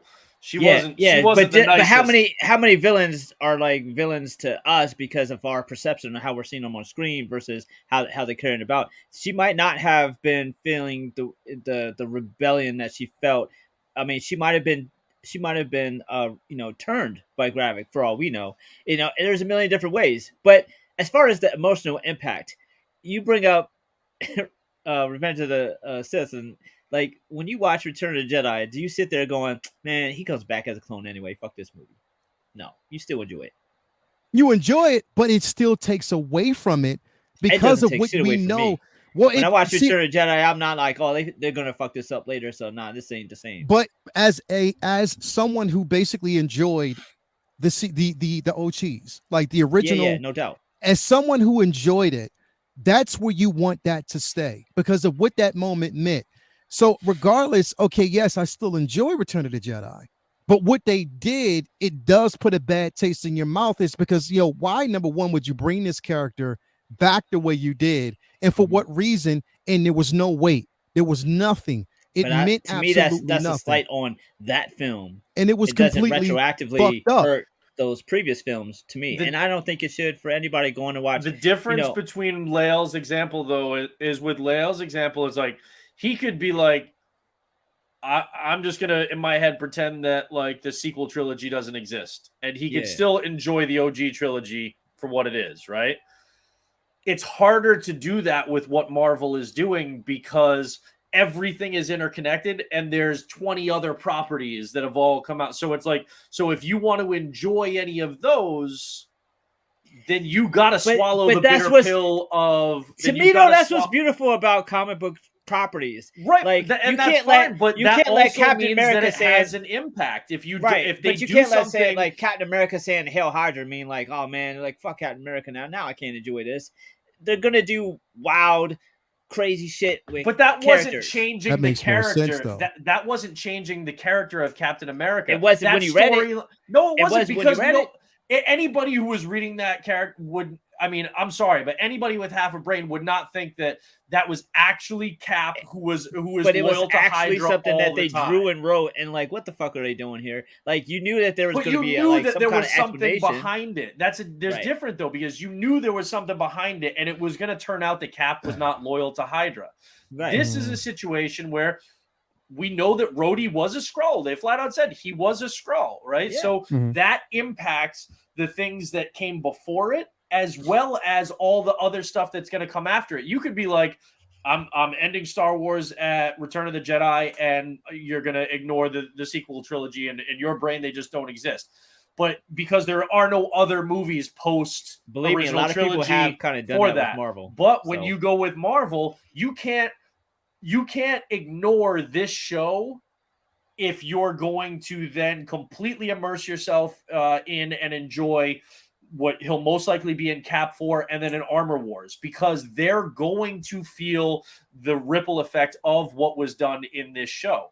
And what they did in this show, like I said, it has weight. That's fine. Weight does not mean that it was good. And to me, yes, it has an impact, but I think it was bad writing. I think they didn't hit the emotional touchstones that they needed to in this show to do something like that. They basically just said, we're going to do it here, and then we'll put off, and then somebody else is going to figure out how to run with it when he shows up in Cap 4 or he shows up, for Armor Wars. And that, like what Lael said, this was not a long-term plan. There's no way this was they decided when they picked somebody coming up with this show. They rolled the dice and said, "Oh, let's pick this dude." They said, "Who's going to be Spider-Woman?" Right, and then they've got to go back and they try and address as many plot holes as they can, but there are glaring ones that we've already brought up, like Lael brought up, that you can't. Like, you just have to kind of hope that people don't pay attention to the man behind the curtain. People don't pay attention. And that is what is shitty with some of the stuff sometimes. There's not as many heroes as there are in the comics. There's only so many people they could have picked for this. If they're going to pick a Marvel, a MCU hero to have done the Jessica Drew move with, who else? Like, there's only so many people they could I disagree with what you said earlier. I think they could have done it with Maria Hill, and I think it would have worked because there were a lot of people that were pissed off about Maria Hill's death in that first episode. I think the outcry over Maria Hill's death in that first episode, to me, proves that they could have done this and with her instead of Rhodey and had impact and written it better. because they wouldn't have those plot holes that they have right And now. you know, You wouldn't it would have been a lot taking easier. away things that were powerful from previous movies. You know that what, now though, real quick, recontextualized. You know what, real quick though, would have been the perfect tie-in in the character who they could have used, because she showed signs of distinction anyway, and the simple fact that the government gave her more power than she should have had. Agent Carter, that was in Captain or in Falcon and the Winter Soldier. At the end, she would have been the perfect Sharon Carter. Sharon Carter would have been the perfect candidate as a Skrull, because of the power that she had and the resources that she was given.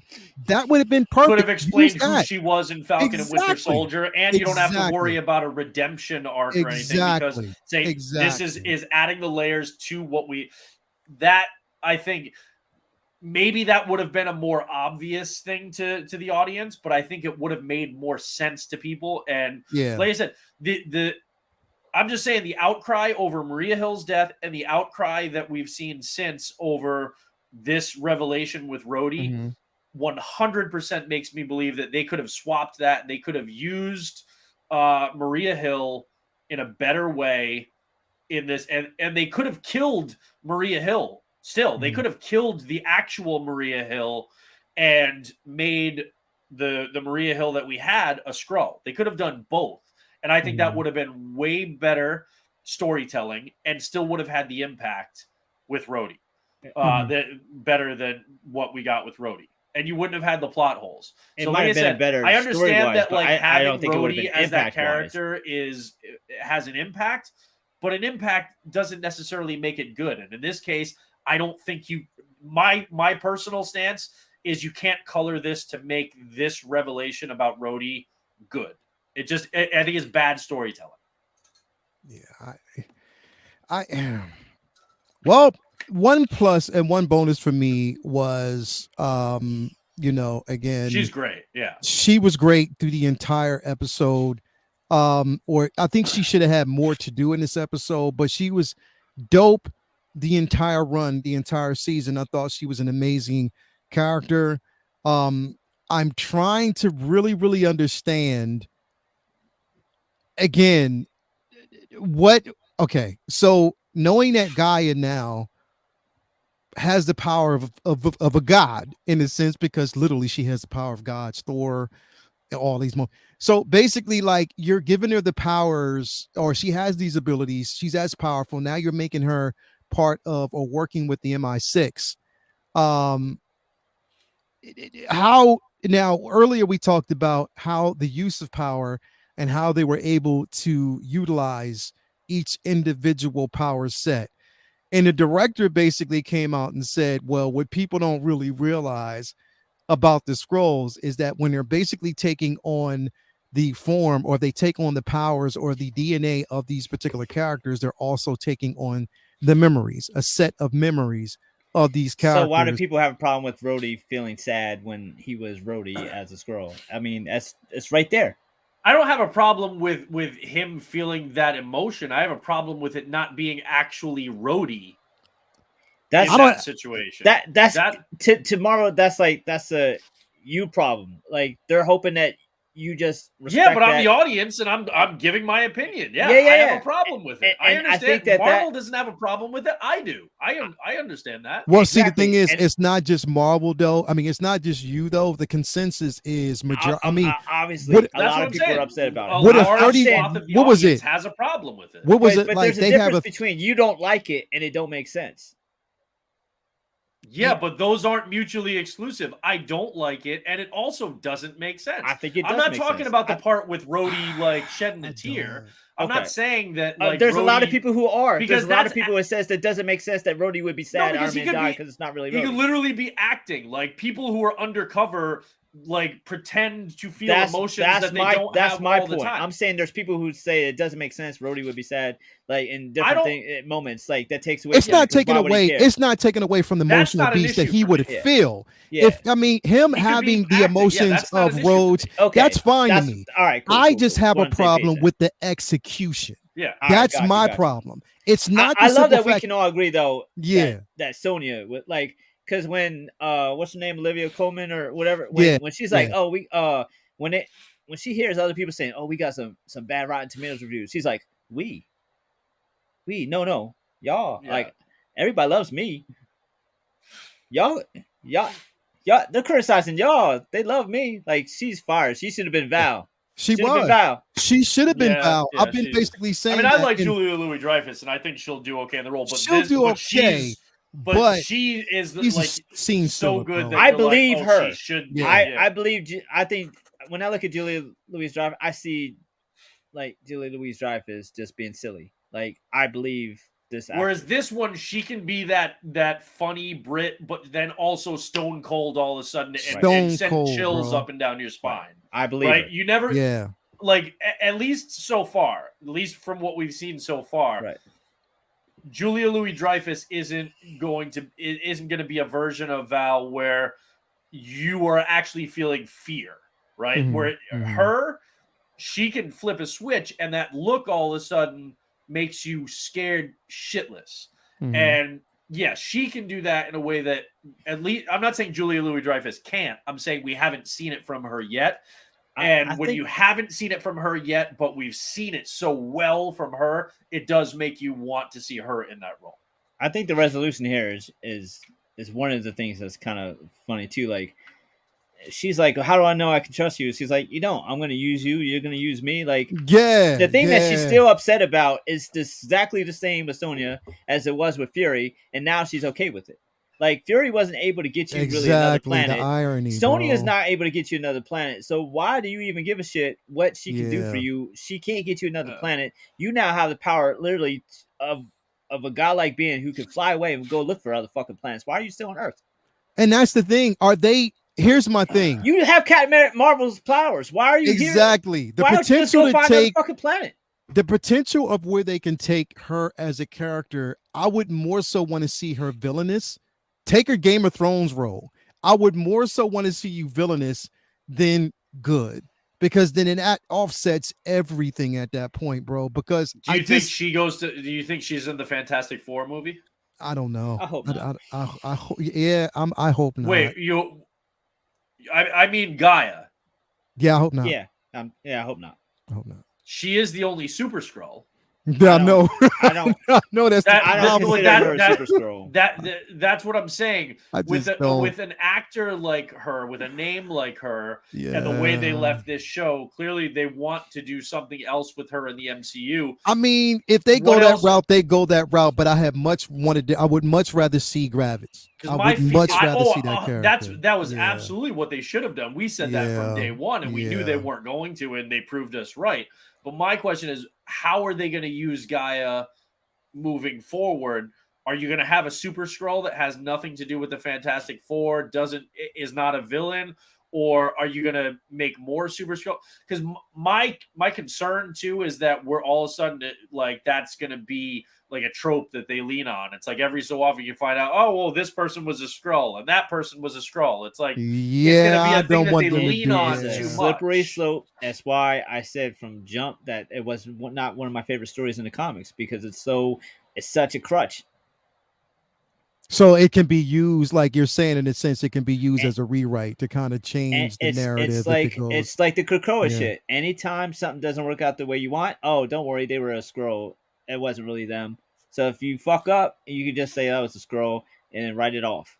Mm-hmm. It's a crutch, and Marvel has kind of gotten away, from using Skrulls. I think in a which is good, because the shapeshifter thing can like get played out. Like anytime something important happens, all of us isn't really them. Yeah, it's tough. It's really tough to pull that off. And like we've seen it here with Rhodey, even when you do like a big move, and it's like, okay, it's tough. I don't particularly care for the guy character further in the MCU than what we already seen here. Yeah. Gravik would have been a much more believable, imposing figure to use, more of much more interesting. Yeah. Like, I mean, and they wasted Ben Mendelsohn. I really like Emilia Clarke as an actress and stuff, but I don't feel that star power that other people do with her. I like the role of Khaleesi, and she did great as it, but I don't look at her as like a natural progression from that show should have been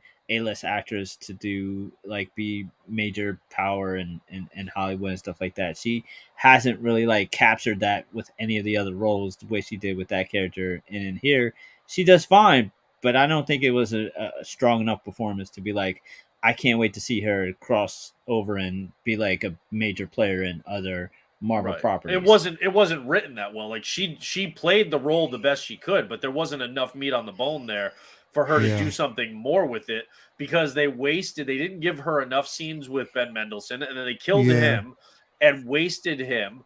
They didn't give That was enough definitely a waste. scenes. They didn't give Mhm. enough of her with Gravik because the majority of the time that she was with Gravik in that final episode, she was as Nick Fury, and then it was just a CGI slugfest that was Mhm. just fucking hideous. So they didn't give her enough to then again you feel like you're getting something like, oh, we're getting something cool. She's a super Skrull and she's still alive, and what's she gonna do with Olivia Colman? Yeah. Or this is gonna be really cool because she's gonna be in the MCU moving forward. Now it's more like, fuck, I don't care about her. I want like because Nah, this I left a would have bad much taste. rathered her be basically Abigail Brand than I would going forward as a Super Scroll. Which is I what would deal like with it was that. rumored that that's who she was going to be early Yeah. on, which Yeah. then would have given her ties to the X-Men coming in, and you could have done a Mhm. lot with her. Mhm.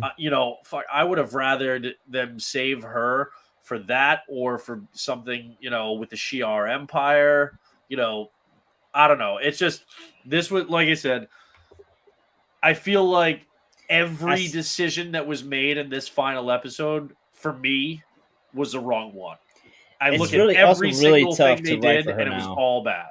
What you I say is mean, tough to write for her? it's really tough to write. Like with Super Scroll, I mean, you have powers of Fantastic Four, but that it is just four people who But when you have like, okay, here's every single MCU character that we've seen so far wrapped up in one, and now we have to figure out something to do with this person, whether it be for good or for evil.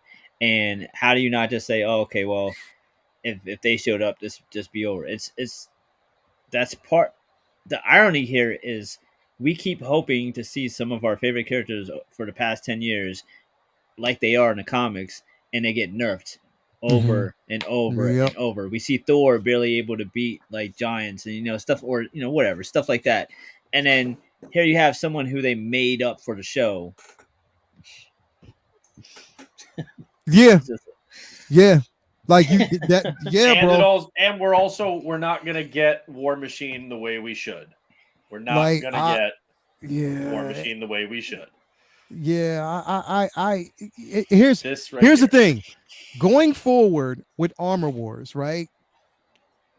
There's a lot of weight on that movie because you're going to have to actually explain a lot about Rhodes and how he feels about the events. I mean, number one, knowing that Cap, as we know it, is gone, you're going to have to also explain the dialogue between him and uh uh uh Sam Wilson. Sam Wilson in Falcon and Winter Soldier, because that was a dope ass dialogue between both. Explain that. Also, you're going to have to basically explain, he's going to have to figure out what happened to the world. Was everything snapped? Was he even snapped at that particular time? Who knows? Like, there's a lot going into it. And would that also take the focus off of the title of the film, which is Armor Wars?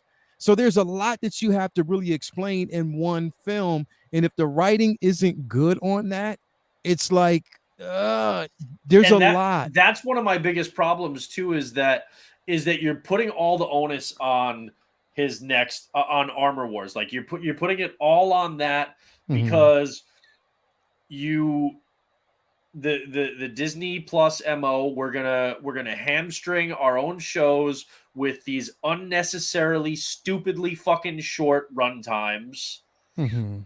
and short episode counts. So then by the time we get to the finale, we've got 87 different things that we're supposed to tie up, and we're going to get to maybe 3 of them. Mhm. And then the rest is just going to kind of be left dangling. And it's like, oh, we'll get, we'll get it later. Right. Mhm. And then you Mhm. don't get it. And now it's like, well, now that other movie or show that involves that character, in addition to telling the story that they want to tell, they have to then try and wrap up a bunch of loose ends from a movie or a TV show that ended 2 to 3 years prior. And it could be longer than that. Who knows with the writer's strikes and the actor's strikes right now, right? We don't know when we're going to fucking get Armor Wars. All right. So didn't they change it from a TV show to a film, or did it Yeah. go back to TV show? no, it was a Disney Plus series, and then they upgraded it to a film. Okay. But it doesn't even have, it's not even on like the release schedule right now. Yeah. So what the fuck? Like, we have no idea when any of these movies are going to be coming out, which I understand they didn't know that prior to making this show. But that's the thing that drives me nuts is they'll open up, you know, this can and this can and this can and this can.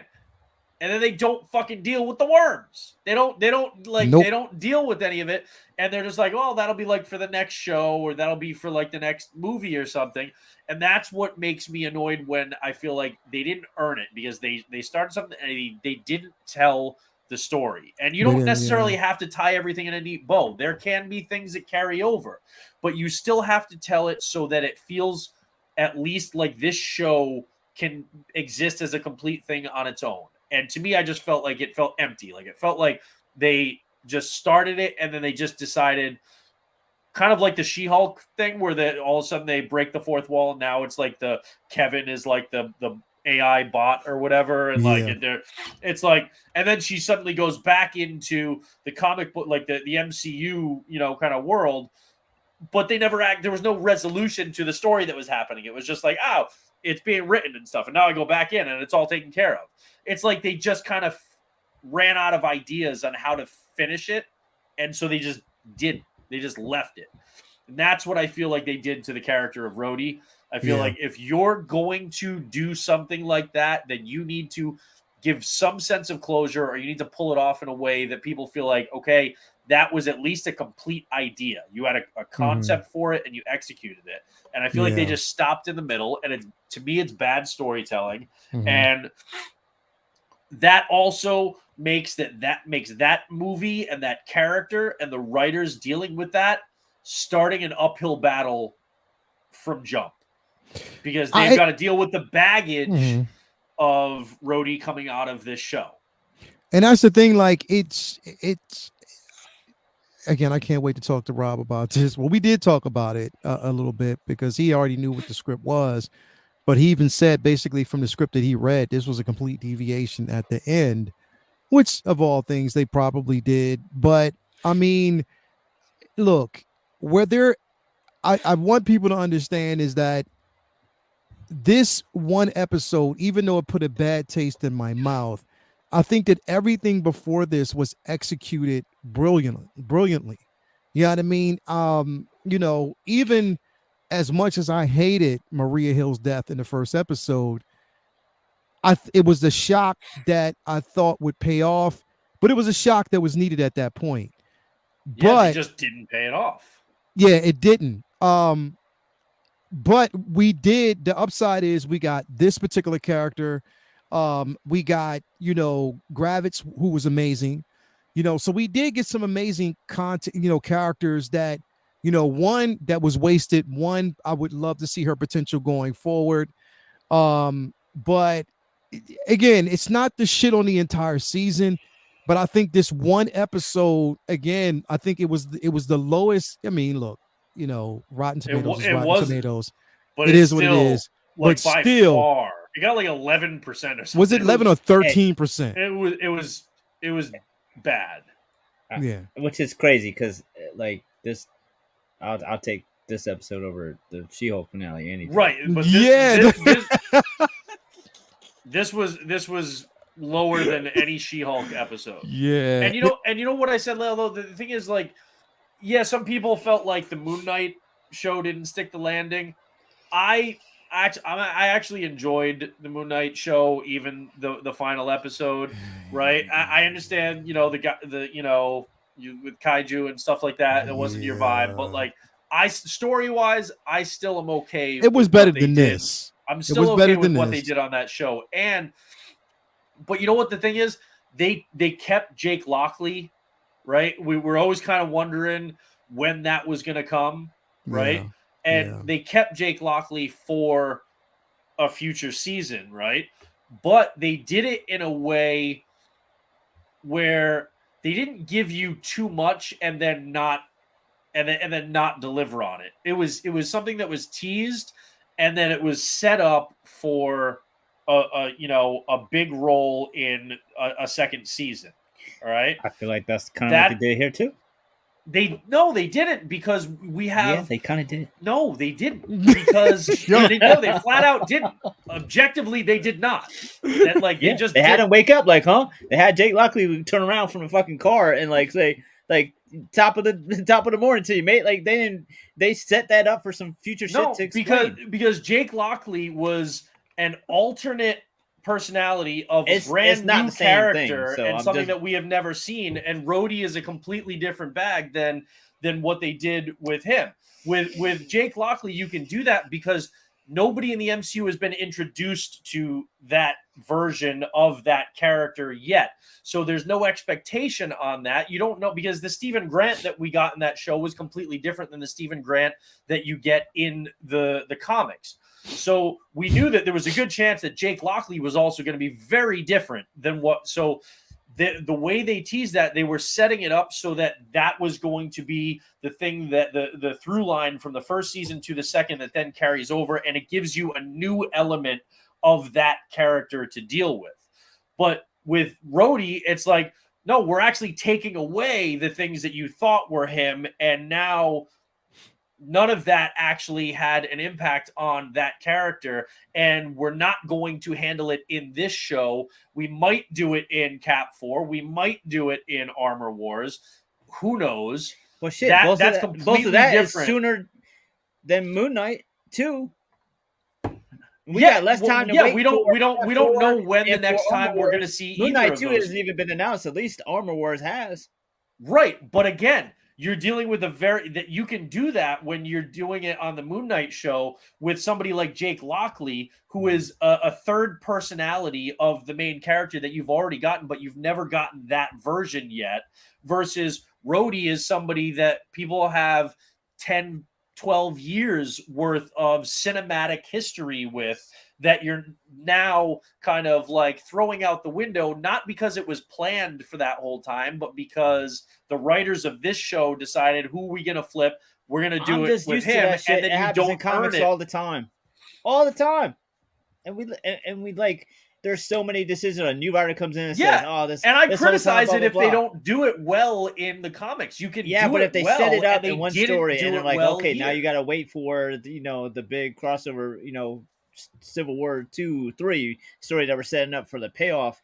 Sometimes we're like, oh, that's like, I can't wait to see what they do. Sometimes it's like, I don't even care what they do. And that's exactly what Lael and I criticized them doing with Moira McTaggart, where they didn't earn it. Right? They didn't earn it in the in the X books, and we criticized them for that. And I think this is the same thing. I don't think they earned it with Rhodey in this. I think we're getting to the point. I think we're getting to the point in an MCU where the revisionist shit is inevitable. It is very hard to take. Oh yeah, they're definitely going to do it. But I'm going to call them out when they don't do it well. A finite story. Where, like, the fact that we went so long before, like, there was like crazy mix-ups to try to do shit like this is just absolutely impossible. Like, the fact that they went for such a stretch where it didn't feel like, oh, they just were throwing shit at the wall. And not to say that they are, but in a way, yeah, they are. But I feel like we had a really long run where it felt like the beginning, middle, and end of their story was. I mean, we definitely had plot holes earlier. And now we have some shit where, like, they're like, okay, well, we have so many things going. I think that this is going to be more and more likely to happen here and there, where stuff like this happens, where it's like, wait, that throws off some of the shit you did before. And I think I'm just not as critical of it. I feel like that's inevitable. So it's like, But there's also the element of, we've been waiting for how long for Don Cheadle and the character of Rhodey to get its due and to be used to their full potential. I think in their mind, this is giving him his due. In their mind, they think their mind is fucking wrong. I think they feel like they're doing something with him, whether it's good or bad, it's giving him his due. Like, okay, we're doing some shit with Rhodey now. You might not like it, but like at least he's not just some side character who does a Tony Stank joke and then we don't see him again. But that's what I'm saying too, is that I feel like they haven't used Don Cheadle to his full potential or even close to it for this entire time. And now that they finally are doing something with him, they didn't do it well. It's not that just, okay, we're going to do something with him. If they were going to do something with him and it's not my cup of tea, I don't necessarily like it, but at least they're committing to it and doing it well. I can acknowledge, okay, you know what? They did that well. I just don't vibe with it. I don't think they did it well. I think the writing was bad. All I'm saying is you yell at Jason all the fucking time. Just be patient, see what they have coming, and we don't know whether it's going to be good or bad. Just wait till it comes out. And I feel like this is an instance where I want to see what they do with it. Armor Wars comes out, and it's a big there's a big difference between when I say that to Jason, because he's talking about I'm saying about his baggage with Superman and James Gunn. That's different than the actual story we're getting. I understand. I'm just saying that this is an instance in which they are setting up some shit that you don't like the setup to, but the payoff might make us, see, okay, that's where they were going with it. And I feel like it's pretty obvious where they are going to go with it. I think they want to add, more drama and weight to the character development part of Armor Wars than we probably would have got. And instead of it just being a big action, mindless popcorn flick of him just like shooting up and it being like a extraction type war, action movie. Yeah, but it never needed to be. I'm just saying that this adds something that we might see, like him going through the drama of however many years of his life just being stolen by an alien is interesting to me. I'm sorry, it just is. It's not for everybody. There's things you enjoy, I don't. Things I enjoy, you don't. I feel like it's worth a shot. I'm optimistic for where they go from here, and we'll see what they do. I think, okay, so I want to reference this because, Skylar, you definitely bring up an interesting point. I wish they at least made an end credit in the finale where we see Rhodey reaction to everything that he missed. And that would have been dope. Like, motherfucker. That would have been like pretty dope to see, like him just going through and reading or even seeing different things, running tape back to just, kind of see different events, news events, reading it, and just the emotion, not really saying anything, but just the emotion on his face. But again, it's like they don't want us to see that for some reason. Like they want us to kind of wait. They want you to watch the next thing. Yeah. They want you to watch the next thing. Yeah, they could have given you a taste of it here to show how powerful it was going to be, which then would get people more on board with what they're about to see with the next, end on a shock Don Cheadle's face when he finds out that, that Tony is dead. Have Pepper come in to be the, or my point is Happy that would be like, be the one to tell him. There are ways that I'm they could interested have done to see it. that. I understand them wanting to save that for his show versus throw it away in the after credit sequence. Yeah. Because even if they did it a little bit, even if they had him like scrolling through, the newspaper or Facebook or whatever he would do to try to download all that fucking, like Cap waking up from, and having to realize all the shit he's missed. Like, how do you do that in the after credit scene? I'm interested to see him doing that in a show or a movie. Well, it wouldn't have to be after credits. That could have been the last 5 or 10 minutes of this show. Him finding that out, because you know what, you because then you're at least paying. And then it's about and closing. But then it's about Rhodey and not Fury. And then, but Fury didn't do shit in this whole. Fury got busy. What are you talking about? Yeah, to get some green cheeks. He went up to space. Yeah, that's what I'm saying. But that's the thing. When you talk once you about go green, you become a fiend. Fury did in this show, we can only make a joke about green cheeks. You know how bomb that thing got to be for you to put out with razor sharp teeth. Come on. I'm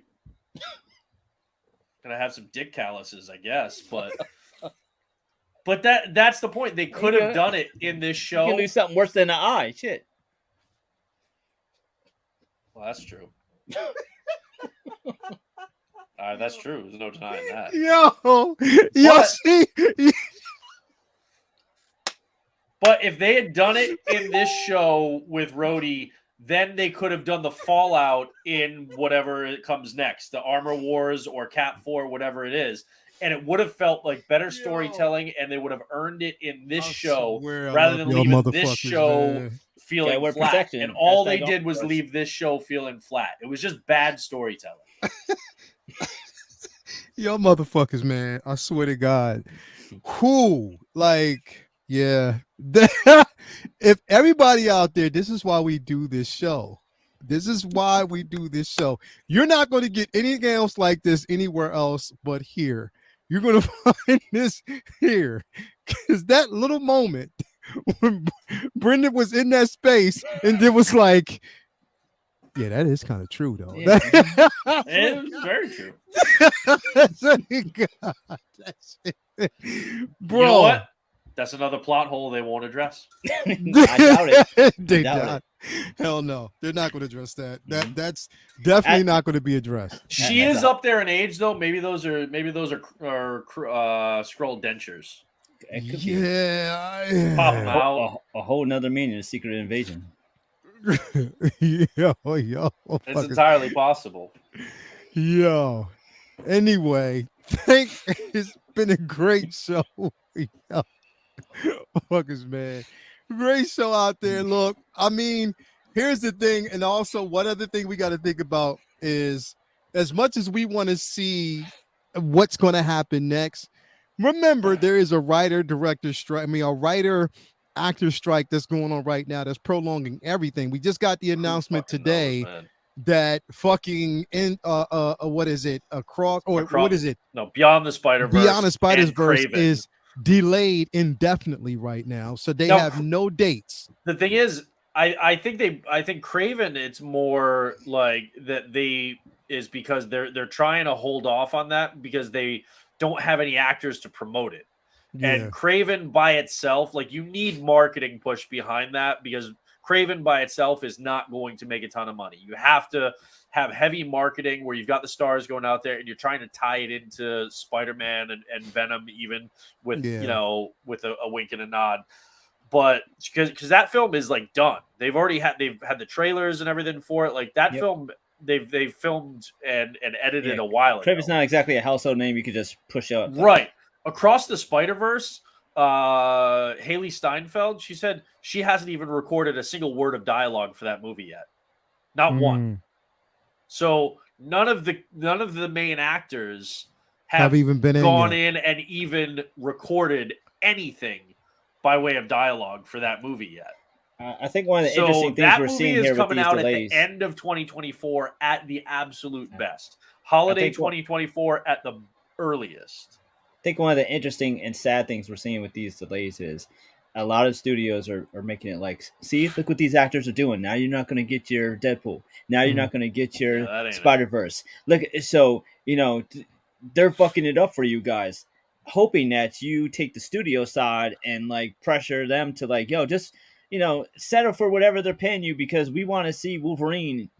We want to see. I don't know anybody Spider-Verse. who's actually taken the studio side so far. Like, I think it's backfiring on them.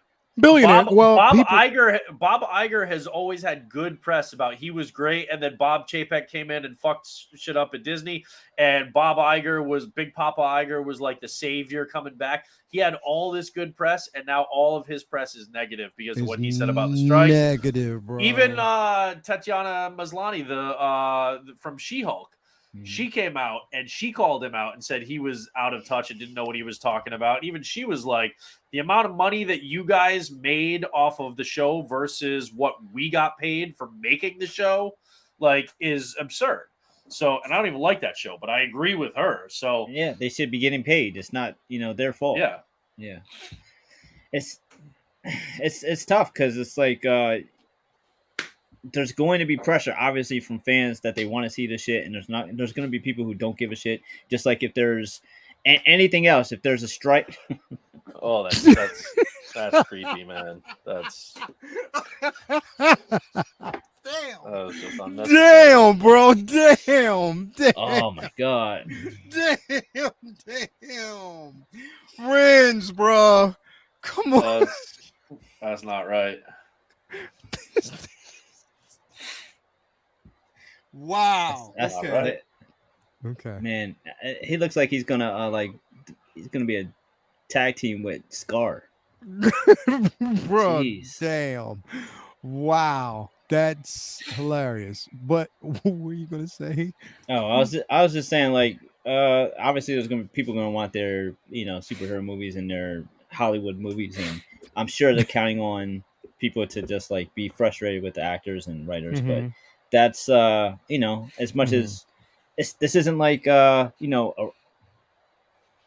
trash strike or a bus strike. Yeah. Like, people are going to Yeah. be patient and wait for actors to get their due because they deserve it. It's the streaming and AI is a huge issue, man. This isn't like a regular strike where you just got to pay people more. I feel like streaming and AI makes this much more complicated than paying them more money because it's really hard to dictate what to do about AI and what to do about streaming because there's no numbers. And I think a big part of it is when the only way to find out how much that these people should be paid is to release the streaming numbers. And then what happens when you release the streaming numbers and those numbers are shitty? And then the house of cards falls because a lot of these streaming companies are propped up by the fact that no one knows how many people are watching or supporting, and those stock numbers are just imaginary because you don't know how successful Netflix or Max or any of those are. And if those numbers come out and there's not as many viewers as we thought, all that tanks, and then the writers aren't going to get paid because everything fucking tanked. It's a really shitty, tricky situation that there's not really a real easy answer how to fix. So I don't know how long this is going to last, but probably a lot longer than we think. Yeah. That's it's a situation now that, bro, like there's no even in what people have to realize that even if they come to a decision, if they reach a decision, if they reach a mutual decision, there's still going to be some years even after that before Hollywood even recovers, plain and simple. Like years that they're going to actually recover. You know what I mean? Because there's been projects that have been put on hold indefinitely. There are going to be, scripts that have been scrapped. I mean, hopefully the only good thing that can come out of this is that it'll be if you get satisfied writing or writers, then you get more, satisfied or satisfying written scripts. Yeah. Going forward. You know what I mean? That's the only thing that I can actually see. Hopefully that could happen. But as of right now, it's just like support the people who are doing right by the talent. A24 has been approved by the writers and by SAG and AFA to continue making films because they decided to pay what they're asking and give the benefits that they're asking. So they're being reasonable. It's just yeah, it's that streaming space, bro. It's that fucking it's streaming, bro. It's streaming space. And here's the crazy Netflix. shit. Like, I don't think it stops. Bro. I don't think it stops with Hollywood. I think this crosses over into music because that's been going on in music for a minute, and there was, so I think that this is a huge can of worms where a lot of shit's gonna like go crazy before it gets to a sense of normalcy again. Yeah. Bullshit. Anyway, yep. Great space, great show, everybody. Again, the beauty of all of this, I don't want to say beauty, but the silver lining to all of this is, regardless of what we got going on in Hollywood and how terrible it is, and yes, it is terrible, and we want the actors, and the writers mainly to get their just due. You can still support your brick and mortar. You can still basically go out to your local comic shop every Wednesday, collect comics. It gives you time to go back, read up on source material. If you want to know stories behind some of these IPs that you've seen, now you have time to do it. You can focus on that. We've been pushing this for the longest time, and this is why we do have shows like this. Again, you start seeing these plot holes and you start exposing the flaws in these shows. Now you can go back, read the source material, find out for yourself, and you might even get more engagement there. I mean, I use this as an example.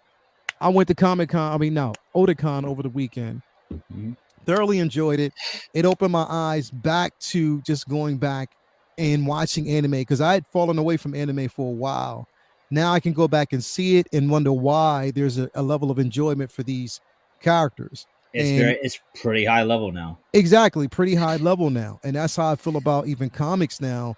You can go back and read these stories, stories, and a lot of what you're seeing now on the main screen, and on these streaming IPs are derivative from, books, titles, things that are actually out there right now. Go read those. Definitely. And if you want to really find out, and there's more in-depth stories, you'll get a chance to go back and read those.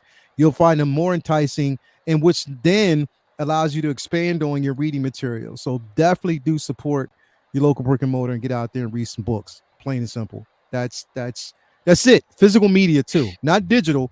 Physical media, because that's the only way to keep these places afloat. Olivia Newton-John, that shit.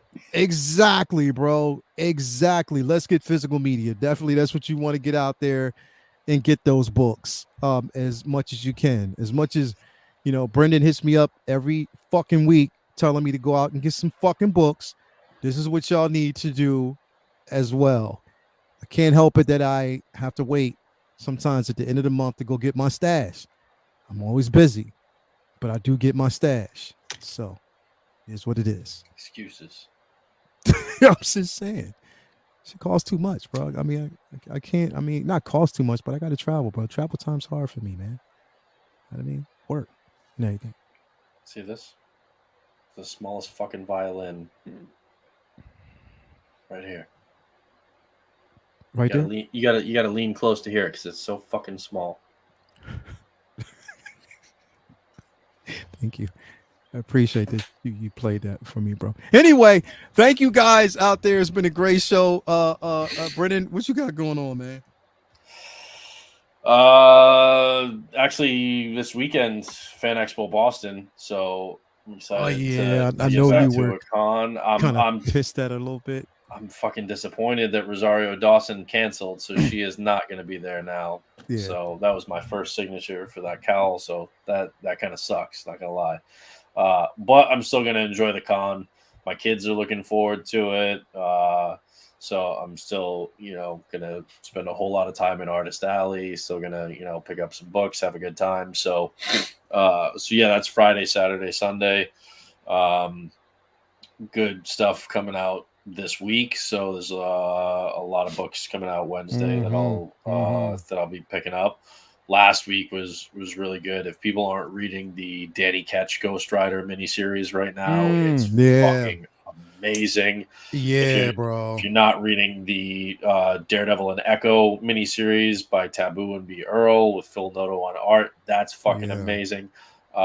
Avengers Beyond, if you're not reading that shit too, that's just fucking dope. Yeah, but the star for me right now, man, Philip Kennedy Johnson is just fucking crushing the Incredible Hulk. The way I haven't been this excited for reading Incredible Hulk week to week since like World War Hulk. It's that fucking good. I absolutely love it. So that if there's one book that I'm recommending to people, it's Philip Kennedy Johnson's new run on Incredible Hulk. Just started, so there's only 2 issues in, but they're fucking masterful. So it's an easy place to jump in. And he even said it's not going to be like you have to read like the previous 25 books to know what's going on. It's like they're basically going to be smaller arcs of like 2 to 3 issues a piece with tons of jumping on points, so you don't have to go back like years to so it's very accessible to new readers or very accessible to people who haven't been reading Incredible Hulk for a while. So yeah, go read that fucking book, man. It is too good. Hell yeah.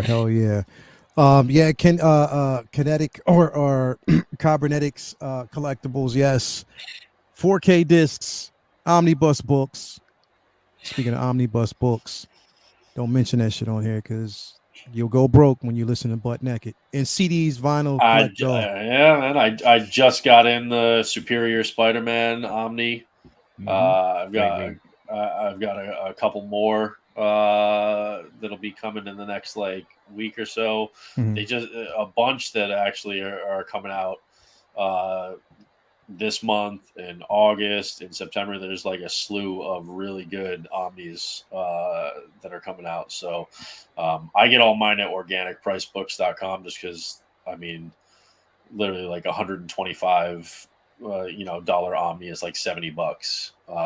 So but yeah, I've been buying up a ton of them. They just a new Ghost Spider, like Spider Gwen volume just came out. The Miles Morales volume by Saladin Ahmed, who is taking over Daredevil starting in September. That comes out in a couple weeks. So there's a lot of good stuff. Oh, Secret Warriors actually drops this week. The Hickman Secret Warriors Omni, which is fucking stellar. It's such a good read. So that's one that I would recommend people pick up.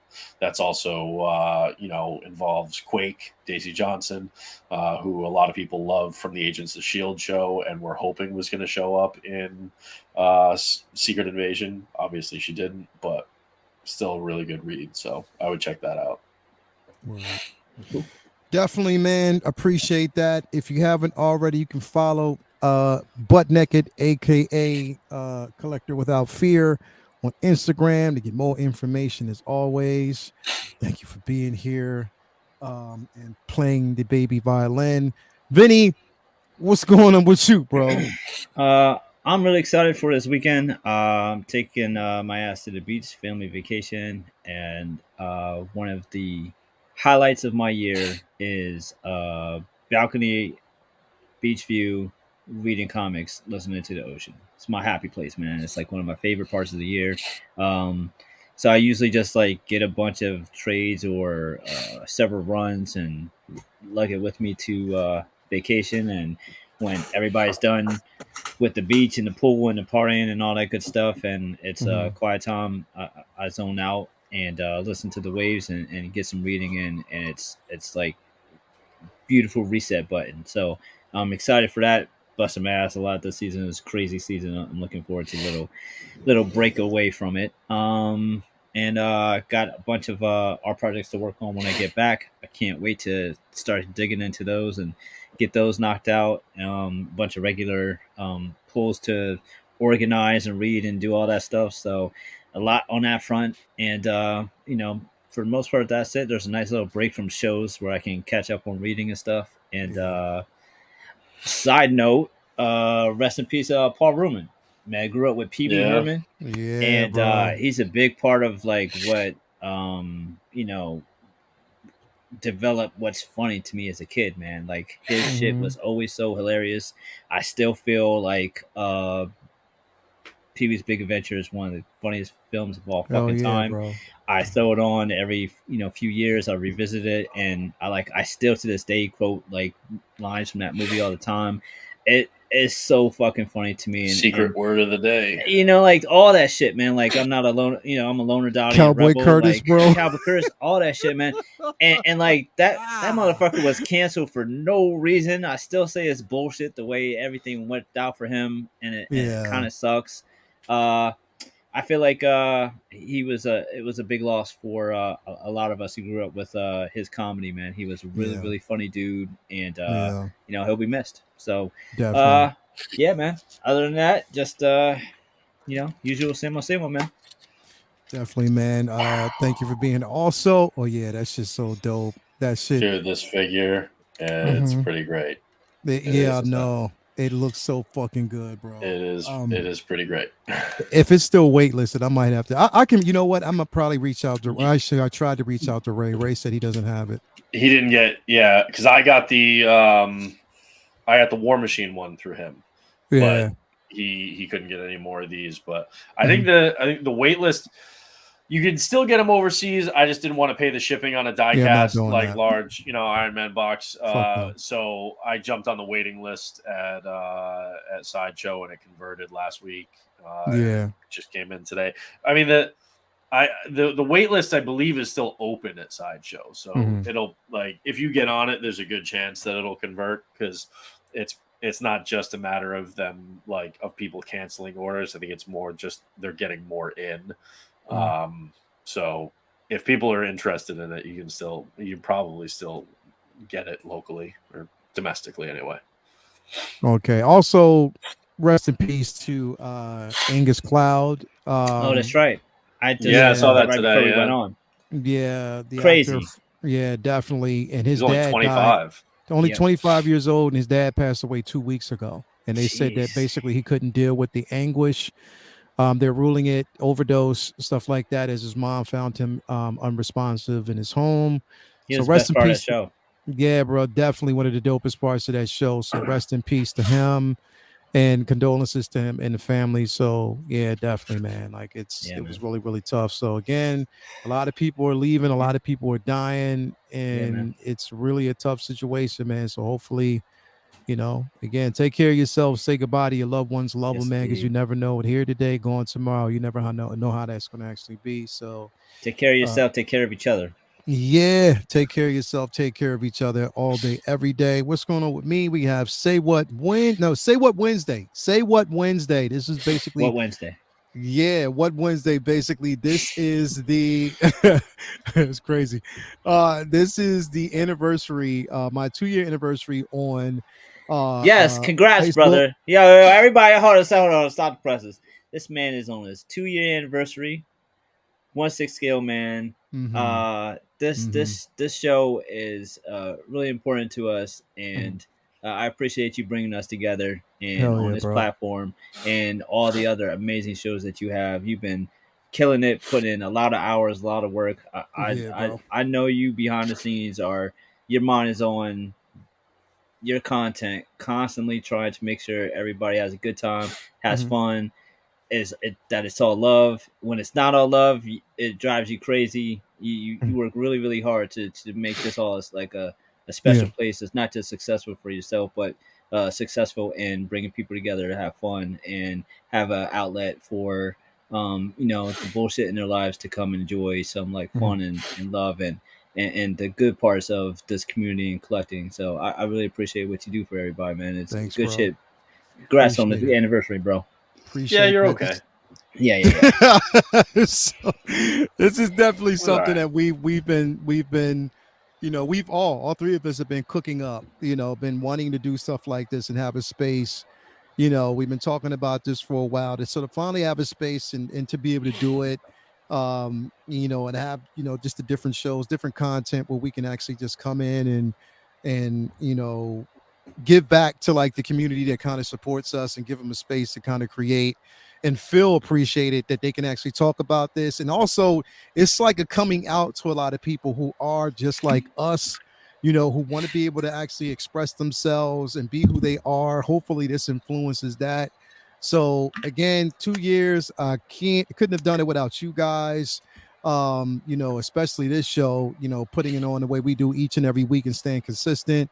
Everybody out there who continues to follow us and watch this show every Monday, and it continues to expand, for the amount of people that basically watch it, we still get the viewership. We still basically, get those, great content, and people like to see us talk about this shit, shoot the shit. But it's always good to have that space. And thanks Latoya T and my daughter for being here. I mean, Latoya T No for doubt. pushing me. It is such a blessing to have a child, watch your content and engage in the content and just, always love it. So thanks everybody out there. So yeah, we were going to have an anniversary show on Wednesday, Say What Wednesday, because that's basically Say What was the first show I had. Brendan, you were on there. So Yep. definitely it will be the first show that we actually have. So thanks everybody, and tune in on Wednesday. It's definitely going to be a great show.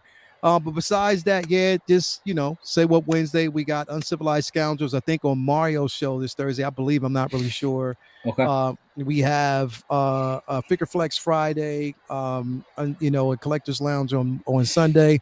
So again, let's just keep the ball rolling. Here's to another 2 years. But yes, thank you guys for being here. We'll be back next Monday, I think. However it's going to be, we'll be back to talk about some content. But anyway, thank you guys for being here and hanging with us, 2 hours in. But yes, you hung with us the entire time. Again, thanks, and we'll see you guys next week. Peace out. Peace out.